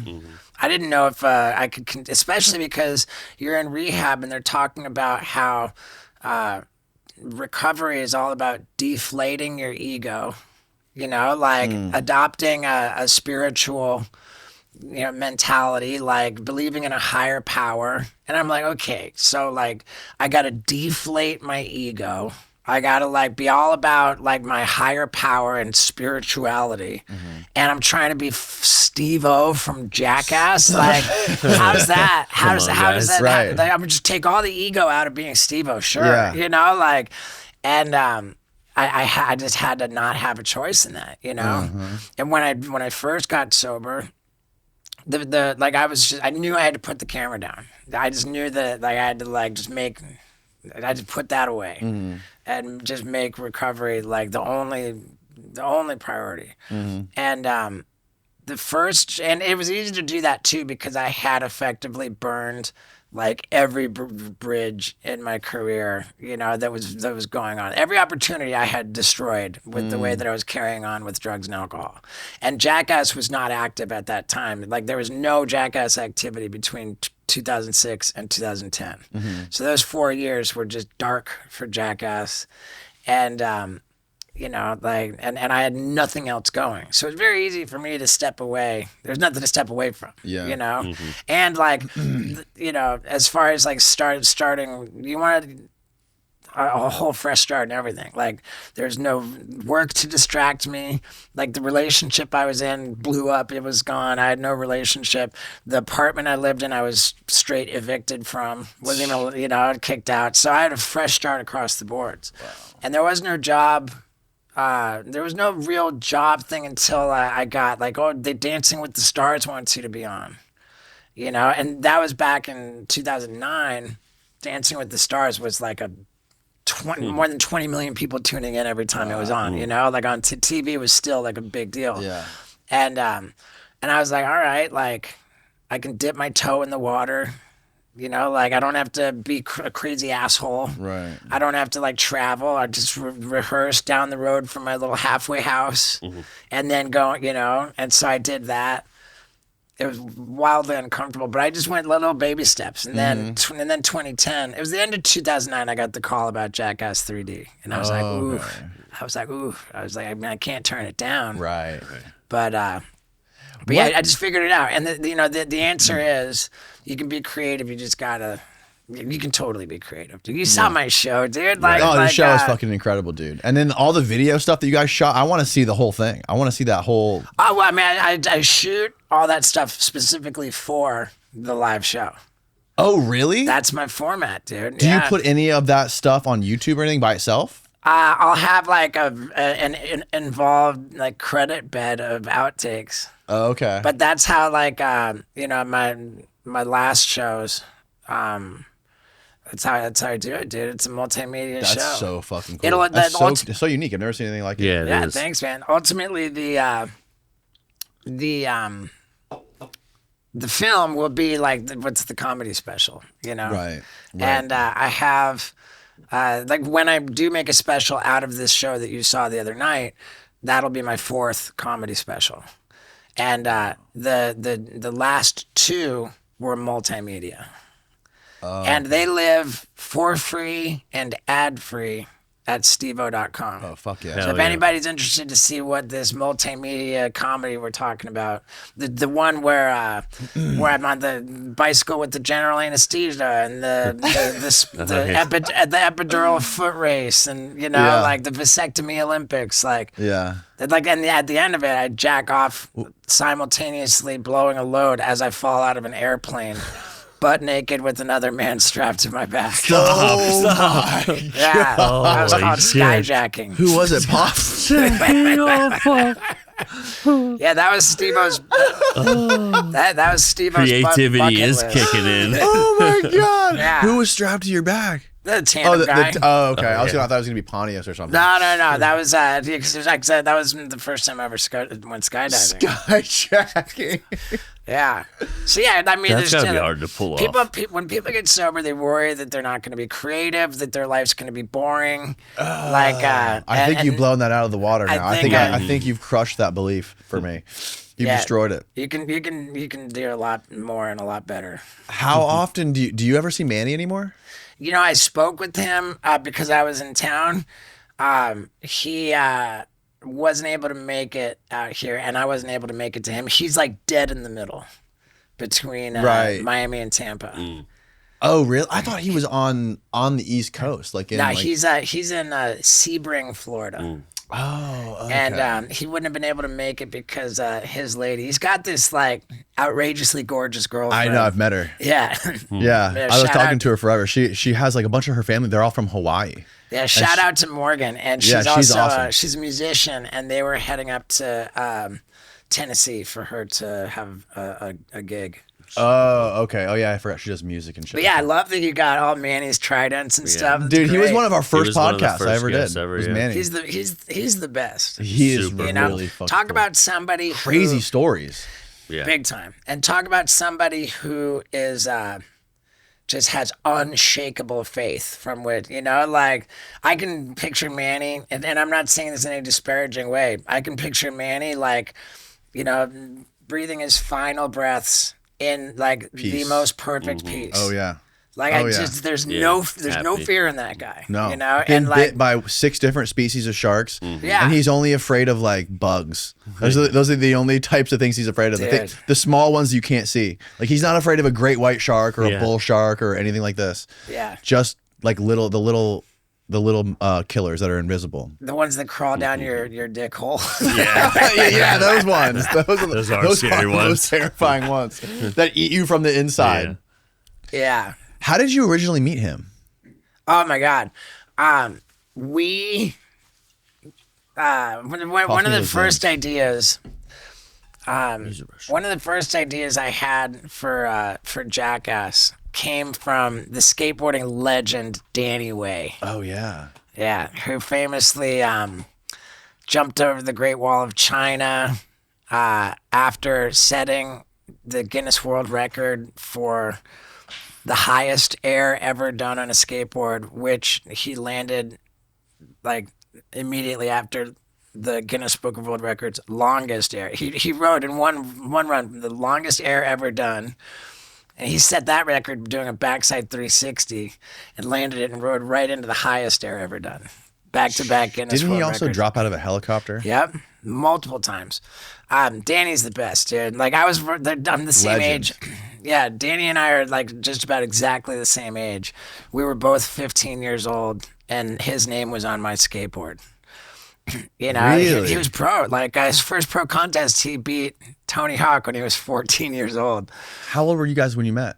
When we met, I was 23. Oh, okay. Yeah. It was a big deal to meet him when I was 23. And his clothing company that he started, like, he had me on the team. And I was like, not for skateboarding. Dude. I was sponsored for literally drinking bong water, lighting myself on fire, and jumping off bridges. Oh my God. But then Danny wrote this idea. He's like, oh, I got an idea for you. You know, because he just loved all my crazy shit that he did. He goes, dude, it's called shark hugging. He says,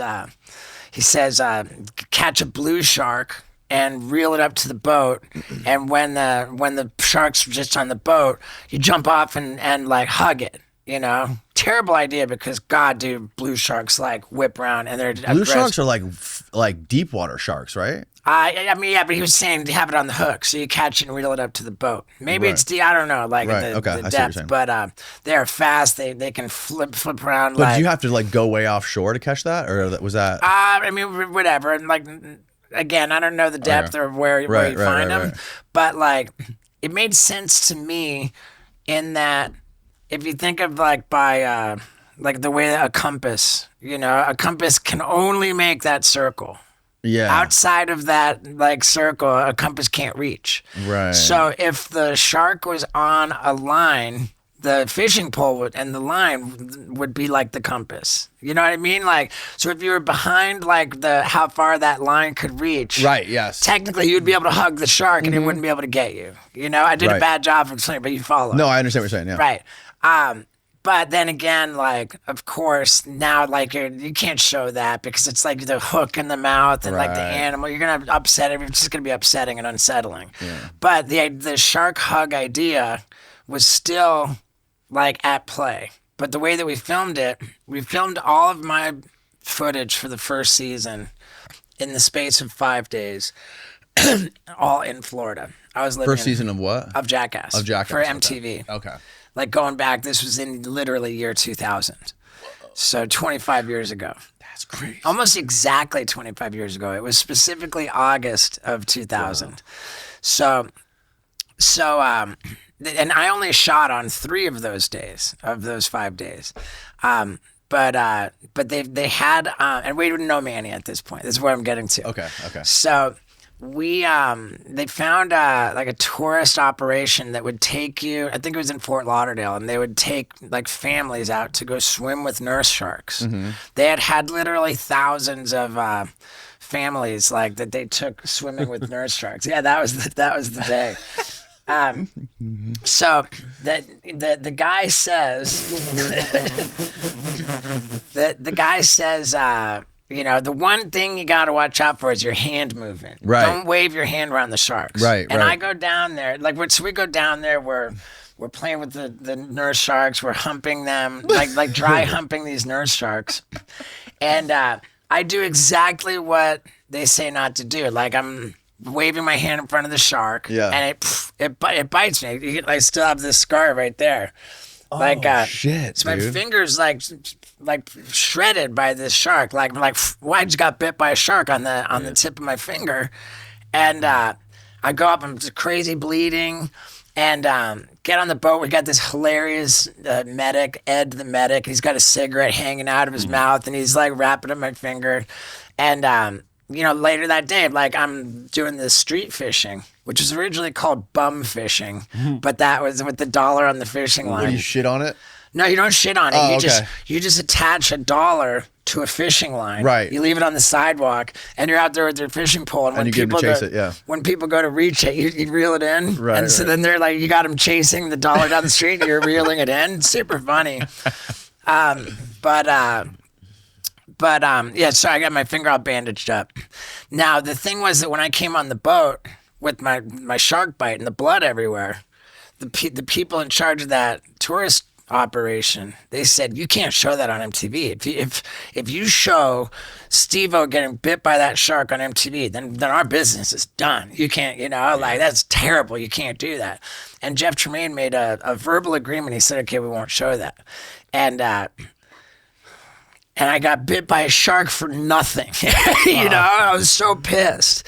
And so then, like, it was in our heads, like, all right, we can't continue to film with little family operations like this. We just lost an on-camera shark attack. Right. There was a mellow nurse shark biting my finger, but it was a bummer, And so then, like, I'm gonna guess very shortly after that, the Pontius and Tremaine were watching Animal Planet, and Manny had, I think it was called Ultimate Predator. I don't know. Manny had a show on Animal Planet, and they're watching Manny like lift alligators out of the swamp and everything, which they thought was just so great.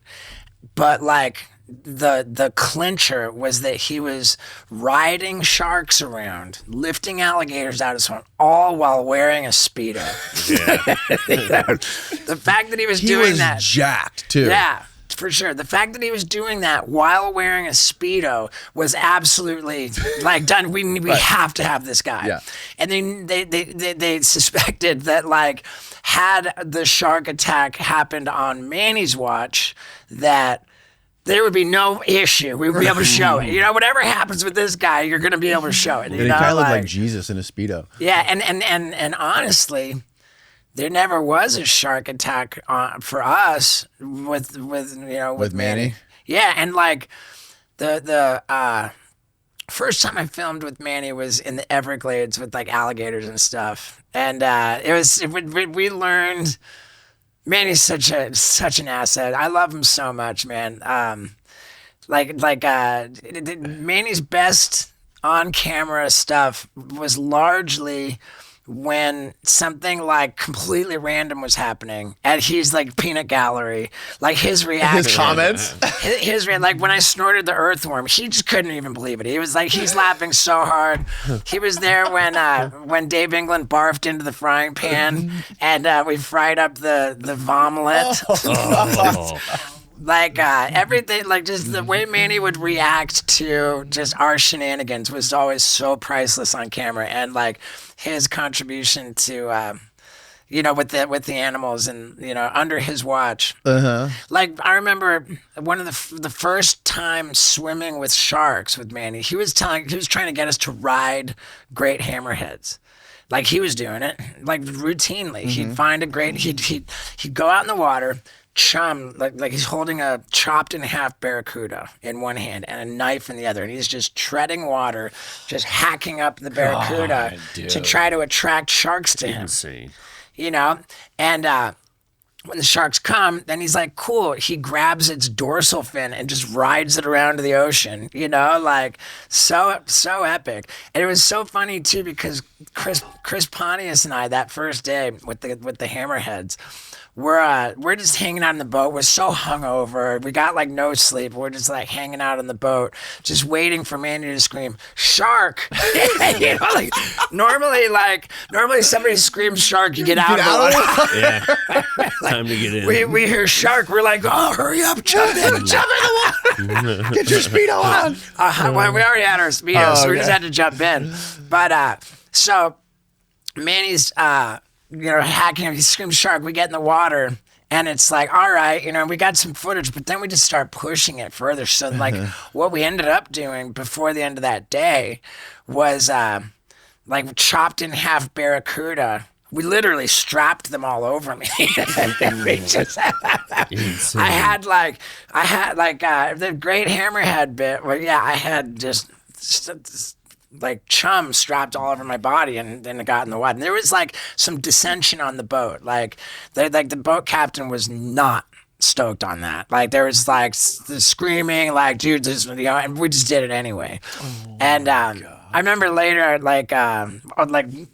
again, way more than 20 years ago, my dad, we're having dinner with my dad, and my dad says, how can it possibly be safe to swim with great hammerhead sharks while you have chum strapped all over your body? And I'm like, duh, Dad, Manny was there. Like nothing bad can happen when Manny's there. There was just this like perception. And Manny was there when I had the fish hook through my face, and the mako, when the mako shark went for my foot, and Manny saw the mako shark going for me. He goes, Steve-O, watch out. Like I was doing the worst thing you can do, which is I had my head above water, so I'm not looking at what's happening. I'm not even seeing a shark come. That's like what they. And you have a 30-aught hook through your cheek. And they're like, you want to be able to see what's going on so you can kind of react, but I'm not. I've just got my head completely above water, no idea. But because my head was above the water, I heard Manny scream, Steve-O, watch out! Steve-O, watch out! And so hearing Manny do that, like I jerked, and that was like when Steve-O, watch out! And so I'm like. Getting away. Yeah. So great, man. Oh, dude, with Manny, it's the best. Is it true? I heard this story years ago. I never knew if it was true or not. That you got trolled through, what was it, Boca Grande Pass, dressed as a tarpon in a tarpon suit. Is that real? No. Damn it. No, I definitely because Boca Grande is like where everyone catches the tarpon, and like you can go catch a tarpon and like any day of the week, hammerheads will come up and just eat these like 200-pound tarpon in one bite. That didn't happen. Okay. Pontius rode we towed him on an inflatable orca in Alaska with like legit wild orcas in the shot, like right behind him. Shit. I think Manny told me about this. He said you guys dumped him in the water in front of them. Apparently, if I remember correctly, there was not a lot of there was like not a lot of data from like humans swimming with wild orcas. Right.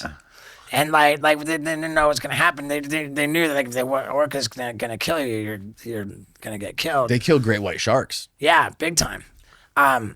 But our experience was, and everyone was a little bit surprised that trying to swim with the orcas, they just couldn't get near them. They just didn't want to mess with you. Yeah. Manny was in that water, like trying to go ride an orca. And they weren't having it. Yeah, he said that you guys saw it in Alaska, like a pod of orcas, and he was like, go drop me off in front of them. And he's like, I got in the water, and the visibility was like this in that water. Right. He didn't see it until like it was literally right next to him. I don't think he even managed to get, I just think that they weren't cool with being around humans. Really? If I remember right. I don't think there's ever been a case where an orca's attacked a human in the wild. Never once. Isn't that strange, dude? Because they fucking eat dolphins, they eat great whites just for their liver. Like they fuck animals up. Yeah. But not humans. They don't want to mess with humans. SeaWorld. Yeah, well, unless you put them in a tank, then they'll drown you. Oh yeah, you did a SeaWorld thing too. Oh yeah, you did do the SeaWorld. You did 2 different SeaWorld stunts, didn't you? I sure did. Yeah. That was during my like militant vegan phase when my approach to animal advocacy. Well, you don't have to be a vegan to protest SeaWorld. What SeaWorld does is fucking criminal, bro. Right. Yeah. Didn't you go to jail for one of them? I was sentenced to 30 days in jail I ended up serving 8 hours. Oh, okay. That's not bad. Yeah. Was that the one on the crane? Yep. Yeah. It was expensive. It was expensive and arguably worth the publicity. But like just looking back on that one, like I'm not proud of the wasting of emergency first responders resources, like there were so many like fire trucks and cops, and it was just like, what a waste, and it was dumb. Like I'm on a crane nowhere near SeaWorld. Like the reason I did that was because my buddies and I had just gotten like our first drone. We just learned how to fly the drone. And like, so now what are we going to film with the drone? Like to get something awesome, like I now need to get myself hella up in the air. So I'm just like looking up at like, and I see cranes and I'm like, well, it'd be kind of rad to be like treacherously on a gnarly, super tall crane and have the drone shot of that. But that's only half an idea. So I'm like, what am I gonna do? I'm like, all right, well, if I'm on a crane, we'll get the cool drone shot. I'll bring an inflatable whale that says SeaWorld sucks and blow up fireworks. Like, all right. Like, sure. I remember after doing that, there were so many people for years who were like, hey, man, I really respect like what you did to stand up against SeaWorld. And, on one level, sure, like I suppose my heart was in the right place, but also at the same time, like I was just attention whoring. I was that was just me. Like if I do this, I'll get attention, headlines, and I certainly did. But between wasting the emergency responders, time and being a blatant, attention grab and like sort of negative reinforcement approach to animal advocacy. Like that's sort of a trifecta of not my proudest moment. It helped though, right? Because I think right after that, it was, I think, coincidental that like within 2 weeks of that, there was the first legislation that said no more breeding of orcas in captivity. I think that's what it was. Yeah, because they would go out and just straight up capture those orcas and dolphins and put them in those tanks. Yeah, I don't know. Yeah, what? I think at this point, like whatever orcas are in captivity, then that's it. And then once they've all, died, then I don't know that you can replace them anymore. Yeah. Certainly can't breed them anymore in captivity. Yeah. And yeah, I agree. It's terrible. Because you're like literally driving them crazy. Like they're like mentally ill when they're in those tanks. Dude, you can just slowly die. It's like slow death, and they're fucking. I'm sure they become some level of like psychotic. For sure. I mean, I think that's just the fact of their dorsal fin flopping over. It's like they've just like lost their will, or whatever, like broken their spirit. Yeah. And like it's terrible, But I think, if I were to. Point to something that upsets me like way more. It's just like the grand scale of animal agriculture, the factory farming. You know, like that's like that's so widespread. It's on such a huge scale. And not only is it terrible for fucking nature, but it's also terrible for humans too to eat that stuff. I think so. I think so. I haven't eaten any meat other than seafood for more than 17 years. Really? Yeah. I think seafood's probably the healthiest. And like I believe I don't think that dying's that big of a deal. I mean, sure, it's just like everybody's got to die. I think it's living that's difficult. Like suffering in life is what I think we want to avoid. And for me to imagine a fish that lives in the ocean naturally, it has a great life, and then ultimately at the end of its life it's caught, and like it had a good life is what's important to me. And where I've gone back and forth between eating no meat whatsoever and eating seafood, I believe that I was just doing my body all kinds of not helpful with chicken, By all being that, vegan? like the Yeah. Beyond Burgers. Oh, They're yeah. delicious. It's great, but that's not food, dude. No. That's an absurd what substance. It's something supposed- made in a lab. Like chemists in a lab, Yeah. like trying to figure out like how do we make this thing look more like a burger and taste more like a burger and Yeah. like all the chemicals and shit that are in it. It's terrible. They're so bad. Yeah, it's terrible. So I just think that my body recognizes seafood as actual food, and that now with all the overfishing in the oceans, there's another fucking huge problem. Eating fish am I contributing to the destruction of the ecosystem of the ocean and the whole balance of nature, and like there's no more fucking fish.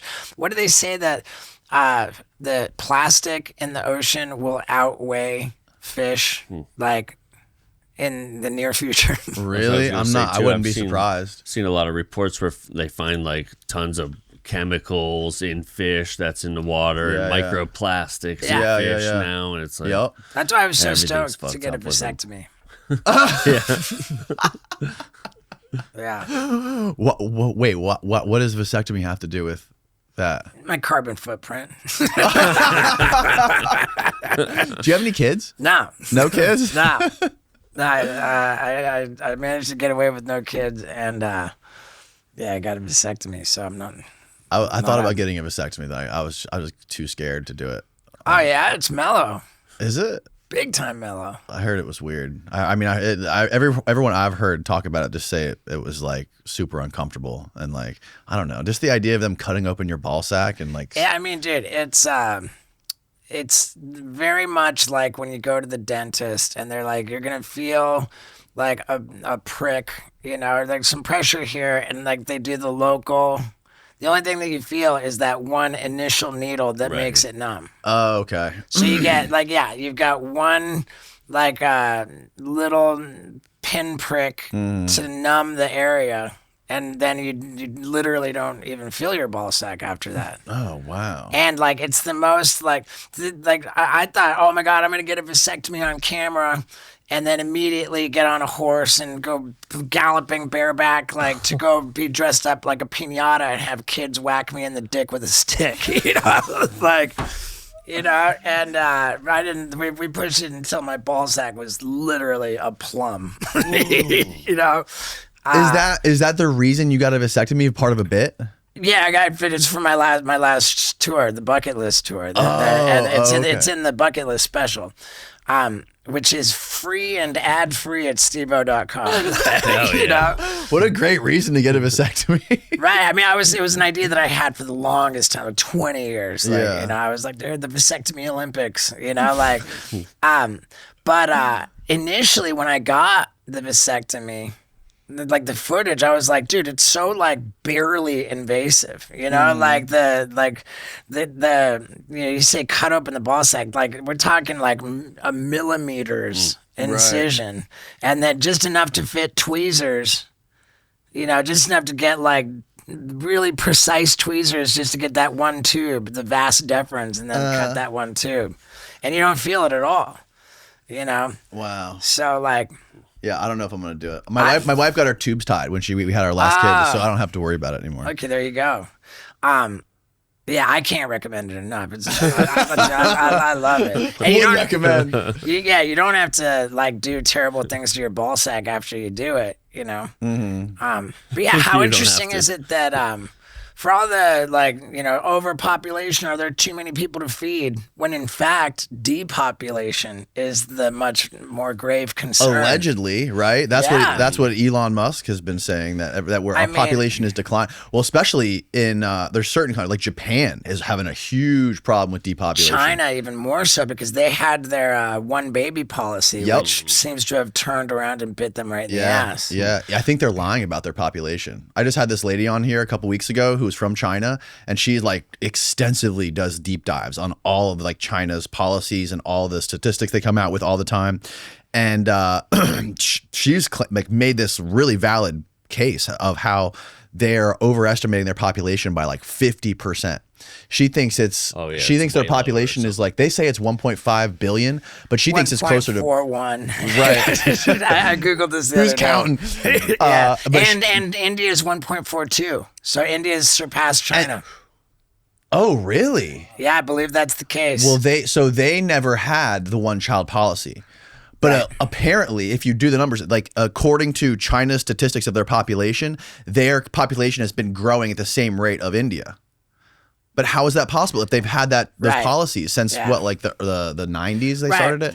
And if you just look at America, I mean, I don't know if baby boomers are the biggest generation like the world over. Certainly the biggest generation in America. Yeah. You know, there's never been one generation that had more babies born than the baby boomers. And now the point that we're at, like each generation has been less people since then. And now we're having even less people. So all the baby boomers retiring represent a drain on Social Security, Medicare, Medicaid, like, you know, all of these, like what's called unfunded liabilities for the government budget. Because, I mean, dude, $37 trillion, you know, national debt. Crazy. That's $37 trillion is unsustainable, but forget about the fact that unfunded liabilities are not included in that number, and that's your Social Security, your Medicare, Medicaid, like, and those are bigger budget items, you know, like we're in the hundreds of trillions if you count, you know, if you count that, like we're over 100 trillion for sure. Our debt, our interest on the debt every year is $1 trillion. Well, the servicing the debt by just paying the interest is now a bigger budget line item than the military. It's the top budget line item. Well, I think with that new big beautiful bill, they just Trump just increased the by 2. the Pentagon's budget. No, well now I think now it's $1 trillion. So now the Pentagon budget is equal to the interest payments. I mean, dude, it's crazy. It's crazy. But it's like, what does it even mean anymore? Like, what is fucking? I don't even know. I'm like losing my grip on like what money even means anymore, or like. What, well, I mean, like it's definitely unsustainable. And the one time when the debt to GDP ratio was this out of whack was immediately following World War II, when all the baby boomers were born. And that what got us into that crazy debt was how expensive the war was. You know, we had to borrow so much money to be at war. And you know, then we went into this like humongous era of prosperity with manufacturing jobs, you know. Now there's not a war. You know, we had the COVID, you know, we had the 2008 financial crisis, the COVID, and, you know, like maybe something else. But we do nothing but just balloon our debt. And we're not, I don't know how we handle the next pandemic or whatever. And I'm scratching my head to figure out why war is good for you know, apparently like it gives America a big shot in the arm, like to be at war, because the military contractors get billions of dollars to send weapons to all these other countries. Now we don't do real wars. We just do proxy wars. Right. We just fund the other countries to fight our enemies, you know? So we just give them all this endless amounts of money to fight these wars. And that privatizes tax dollars. Right. But it also artificially boosts our GDP. Because like it's like by doing these wars and like creating these conflicts, now we have to pump all this money into these private military companies to build all this stuff and send it over. So now like they're artificially inflating the GDP when in reality it's only these specific military contractors that are getting that money.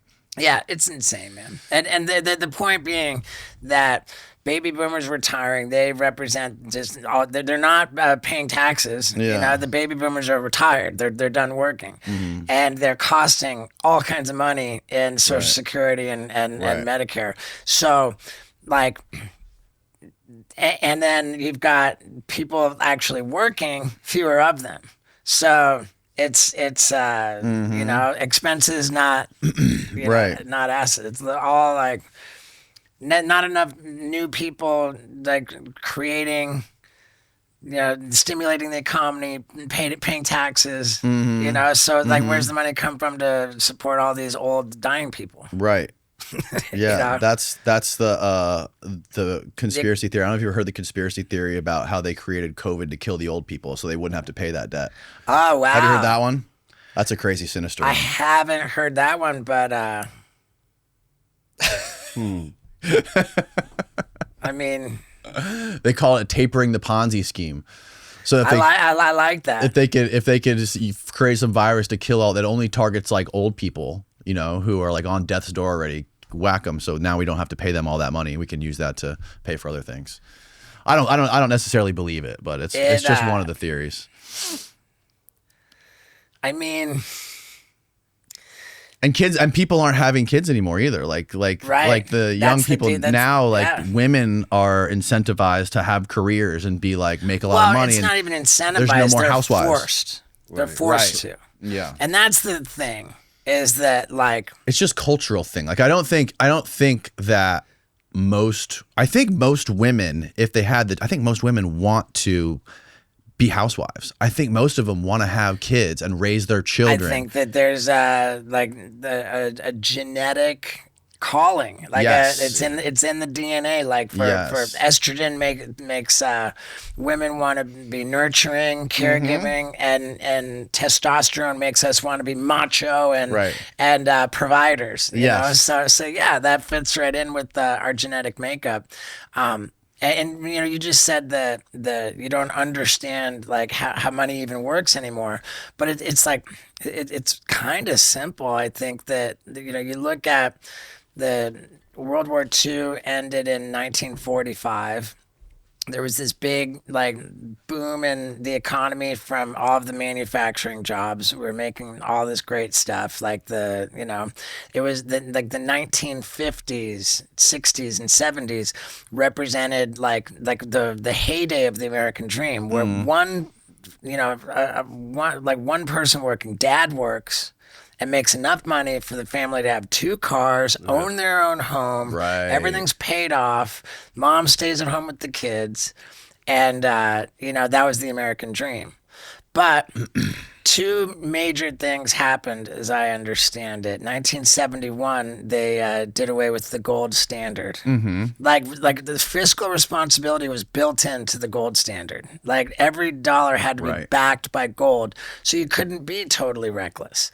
And then Nixon takes us off the gold standard, and now all of a sudden, fuck it, who cares? We can print all the money we want. We don't have to be responsible anymore. Right. So they print so much money that the money just loses its value. Mm-hmm. And, and then like inflation's out of control. And then the other piece that was like a real big thing, as I understand it, under Reagan in the 1980s, they did away with all this banking regulations. Like it used to be that prior to the 1980s, a career in finance wasn't like a big baller job. Right. I think that there just wasn't that much money in being a finance person because there was too much regulation to preclude people from really getting out of whack. But the 1980s, they do away with all this banking regulation. So now like it's just manipulating money and so you got like the rich getting richer, the poor getting poorer, and money becoming less valuable. And in that whole dynamic, like the purchasing power goes way down, but the poor are getting poorer. Their wages are stagnating because everybody's just so fucking greedy. So now people are earning the one dad working the one job, like doesn't make much more money than he used to, and the purchasing power is so down that now it's got to be mom and dad working, right? And that's not enough to own your own house anymore. No. Now, like the owning a home's out of reach.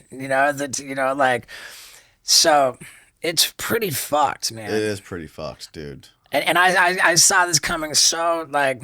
I mean, I don't know. I saw this coming. I remember, like, I was playing a game of pool with Abdullah, and I was on tour in Minnesota by the Mayo Clinic, and so I met up with Abdullah, and we're playing pool at some place we had lunch. And I said, Abdullah, I just don't want to have kids, man. I don't want to have kids. And he was like, what? You should totally have kids. And I said, well, dude, for our parents, a university diploma meant placement in a career of your choosing. Right. But for our generation, not so much. For our generation, considered helpful, but by no means a guarantee. And now for our kids, it's like basically useless. Yeah. And it comes with all this ridiculous student debt, And I said the dwindling opportunity, the rich getting richer, the poor getting poorer, like how hard it is to get by in the world today. I just don't want it on my conscience that I created a human being to struggle and suffer under these circumstances. I could wrap my head around adopting an existing child to take an existing situation and improve it, but I just don't want to create a new situation that's to go sideways. And and Abdullah's response to this, he said to me, in Africa, with all of the poverty, the famine, the disease, do you think people are any less happy? Right. And my knee-jerk response is like, well, yeah, but I understand intellectually, theoretically, Abdullah's point is that you can strip people of their resources, their wealth, even their health, food. But you cannot strip from a human being their capacity to love another. Right. And it is from loving others which we derive our happiness. Yeah. So technically, and also like just joy too. Yeah, there's joy, and whatever the baseline is, like you're gonna get accustomed to the baseline. Yeah. So like people just get used to it. Yeah. And our baseline is just so fucking ridiculous. Well, especially like in America, because we are pre-programmed with the culture of trying to rise to the top and like get the big house and the boat and the car or whatever. So like this is what you do when you're an American. You have to do this, but now it's so fucking hard. But at the same, just have kids and move to Costa Rica and surf all day. Then you can be super happy. You don't have to have a lot of money, and you eat good food. You're healthy, and you're not like fucked from the get-go by being born in America and having to live your life around this fucking empire that seems to be crumbling day by day. I mean, like I said before that my dad's got this super doom and gloom, mentality, and like the debt's unsustainable. Now what makes America different than Argentina, which has been through all of this, is that the American dollar is the world reserve currency. So that gives us a lot of leeway, for now. Exactly. That gives us a lot of leeway, and like, it's all like almost like too big to fail kind of a situation.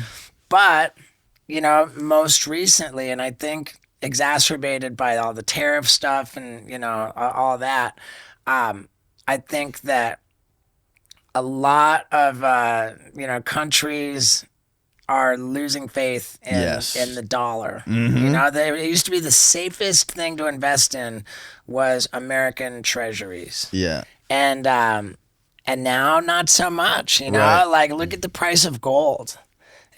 I haven't paid attention. What's it doing? Dude, it turned into a jump ramp, dude. Really? Yeah, it turned into a jump ramp. Like, like gold was trading at like 10 years ago, it was trading at like $1,000, an ounce? You just hit $1 million for a bar or something, wasn't there? Something crazy. Well, it was it goes by 1 troy ounce is how they they measure it, and so it was like $1,000 an ounce 10 years ago, basically. 5 years ago, it was about 2,000. Now it's 33,300. That's crazy. Now, I mean, it's bounced around a lot, but can you bring up the price of gold on a graph? Bring up like a graph. You can do the last 10 years, you can do the last 5 years, and they look pretty similar. Also, it's 3:30, so I just want to warn you. Oh, it is? Yeah, shoot. Yeah, I got to get going. Yeah. All right, but bro. yeah, I mean, like, people are losing faith in the dollar. I don't know. Like, at the end of the day, I get myself pretty, like, catastrophized, you know, like doom and gloom, and you know, like it becomes kind of like I don't know, man. Like I think it's kind of fun. Oh yeah, they got to go more out than that's 10 years. If you do it on Google and not Brave, you'll get an actual like that doesn't look right. You'll get one where you can click on like 30 days. That's only to 2023. So right. You're missing the actual jump ramp. Right. Yeah. If you go on Google, like I said, you'll find the little thing where there's the buttons. You can do like 1 year, 5 years, 10 years, and it'll show you like the value all the way back to like, I'm sure like the 90s. One thing for sure, it would seem, looking at the graph, that Trump has been very good for gold. And evidently for Bitcoin too, you know. Yeah. Well, yeah. See, dude, there you go. Look at that, dude. Oh, look at the last 2 years. That's the jump ramp. So 2015, it was like right above 1,000. Yeah, it said 2015 it was 1,000. Yep. 5 years ago it was 2,000, and today it's 3,300. That's fucking nuts. Pretty dude. stoked that I nailed that accurately. Yeah, you did nail that. Yeah. All right, man. Dude, thanks for coming, man. For sure, man. Like I get it.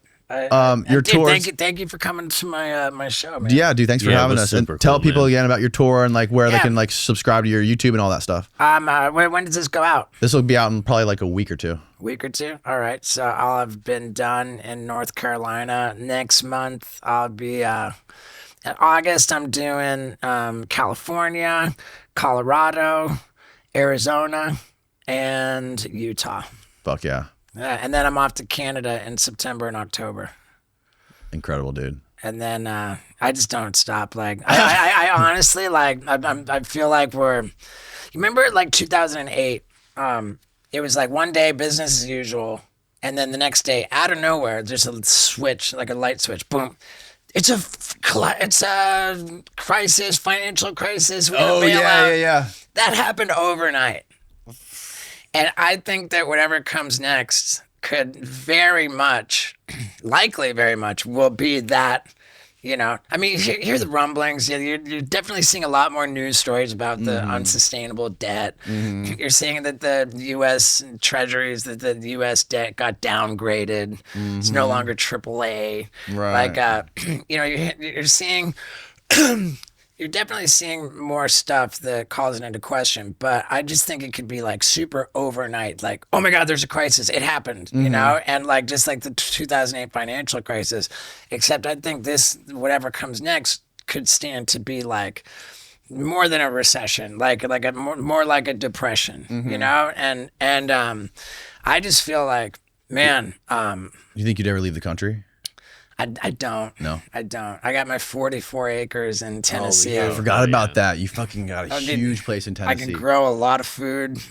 My neighbors. You got the perfect fucking doomsday spot, dude. Man, dude, my neighbors are like, they're so rad, dude. Really? Like, they'll be the security detail. Hell yeah. That's sick, bro. Yeah, my neighbors will be the security detail. I'll have like the farming detail.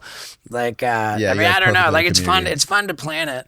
It's fun to prepare, but in the meantime, I just feel like I'm touring so aggressively. Just, you know, I'm trying to just work and earn as much as I possibly can, just while it's there to be, you know, make the money while it's there to be made. Yeah. And you know, the byproduct is that I get so much repetition in working on my show that it just improves. Yeah. You know, like it's crazy, like how much my show evolves, you know, like. Do you think it gets better the more you stay? 100%. Like the more you do it every single day versus like taking a month off. Do you think it atrophies a lot when you take like a certain amount of time off? I go like 2 or 3 weeks on, like like 1 or 2 weeks off. Yeah, but like, do you ever get into like a groove? Do you ever? For sure. Like after doing 2 weeks or 3 weeks or? Yeah, I mean, dude, like I mean, you'll get to a point where it's like it's pretty like the evolution will slow down, and now you know. But this show is like still like kind of new and it's pretty well established at this point. But yeah, I'm going home to go film more shit for it, you know. Fuck like, yeah. And yeah, like the repetition makes it better. I'm just unbelievably thrilled with the quality of the show as it stands now. It's only going to get better. And the previous shows that live on my website, they're so fucked up. Like I do fucked up shit for my live comedy. So yeah, man. Amazing shit, dude. Well, thanks for inviting us out and thanks for coming on the show, bro. Thanks, we'll link everything below. Yeah, dude.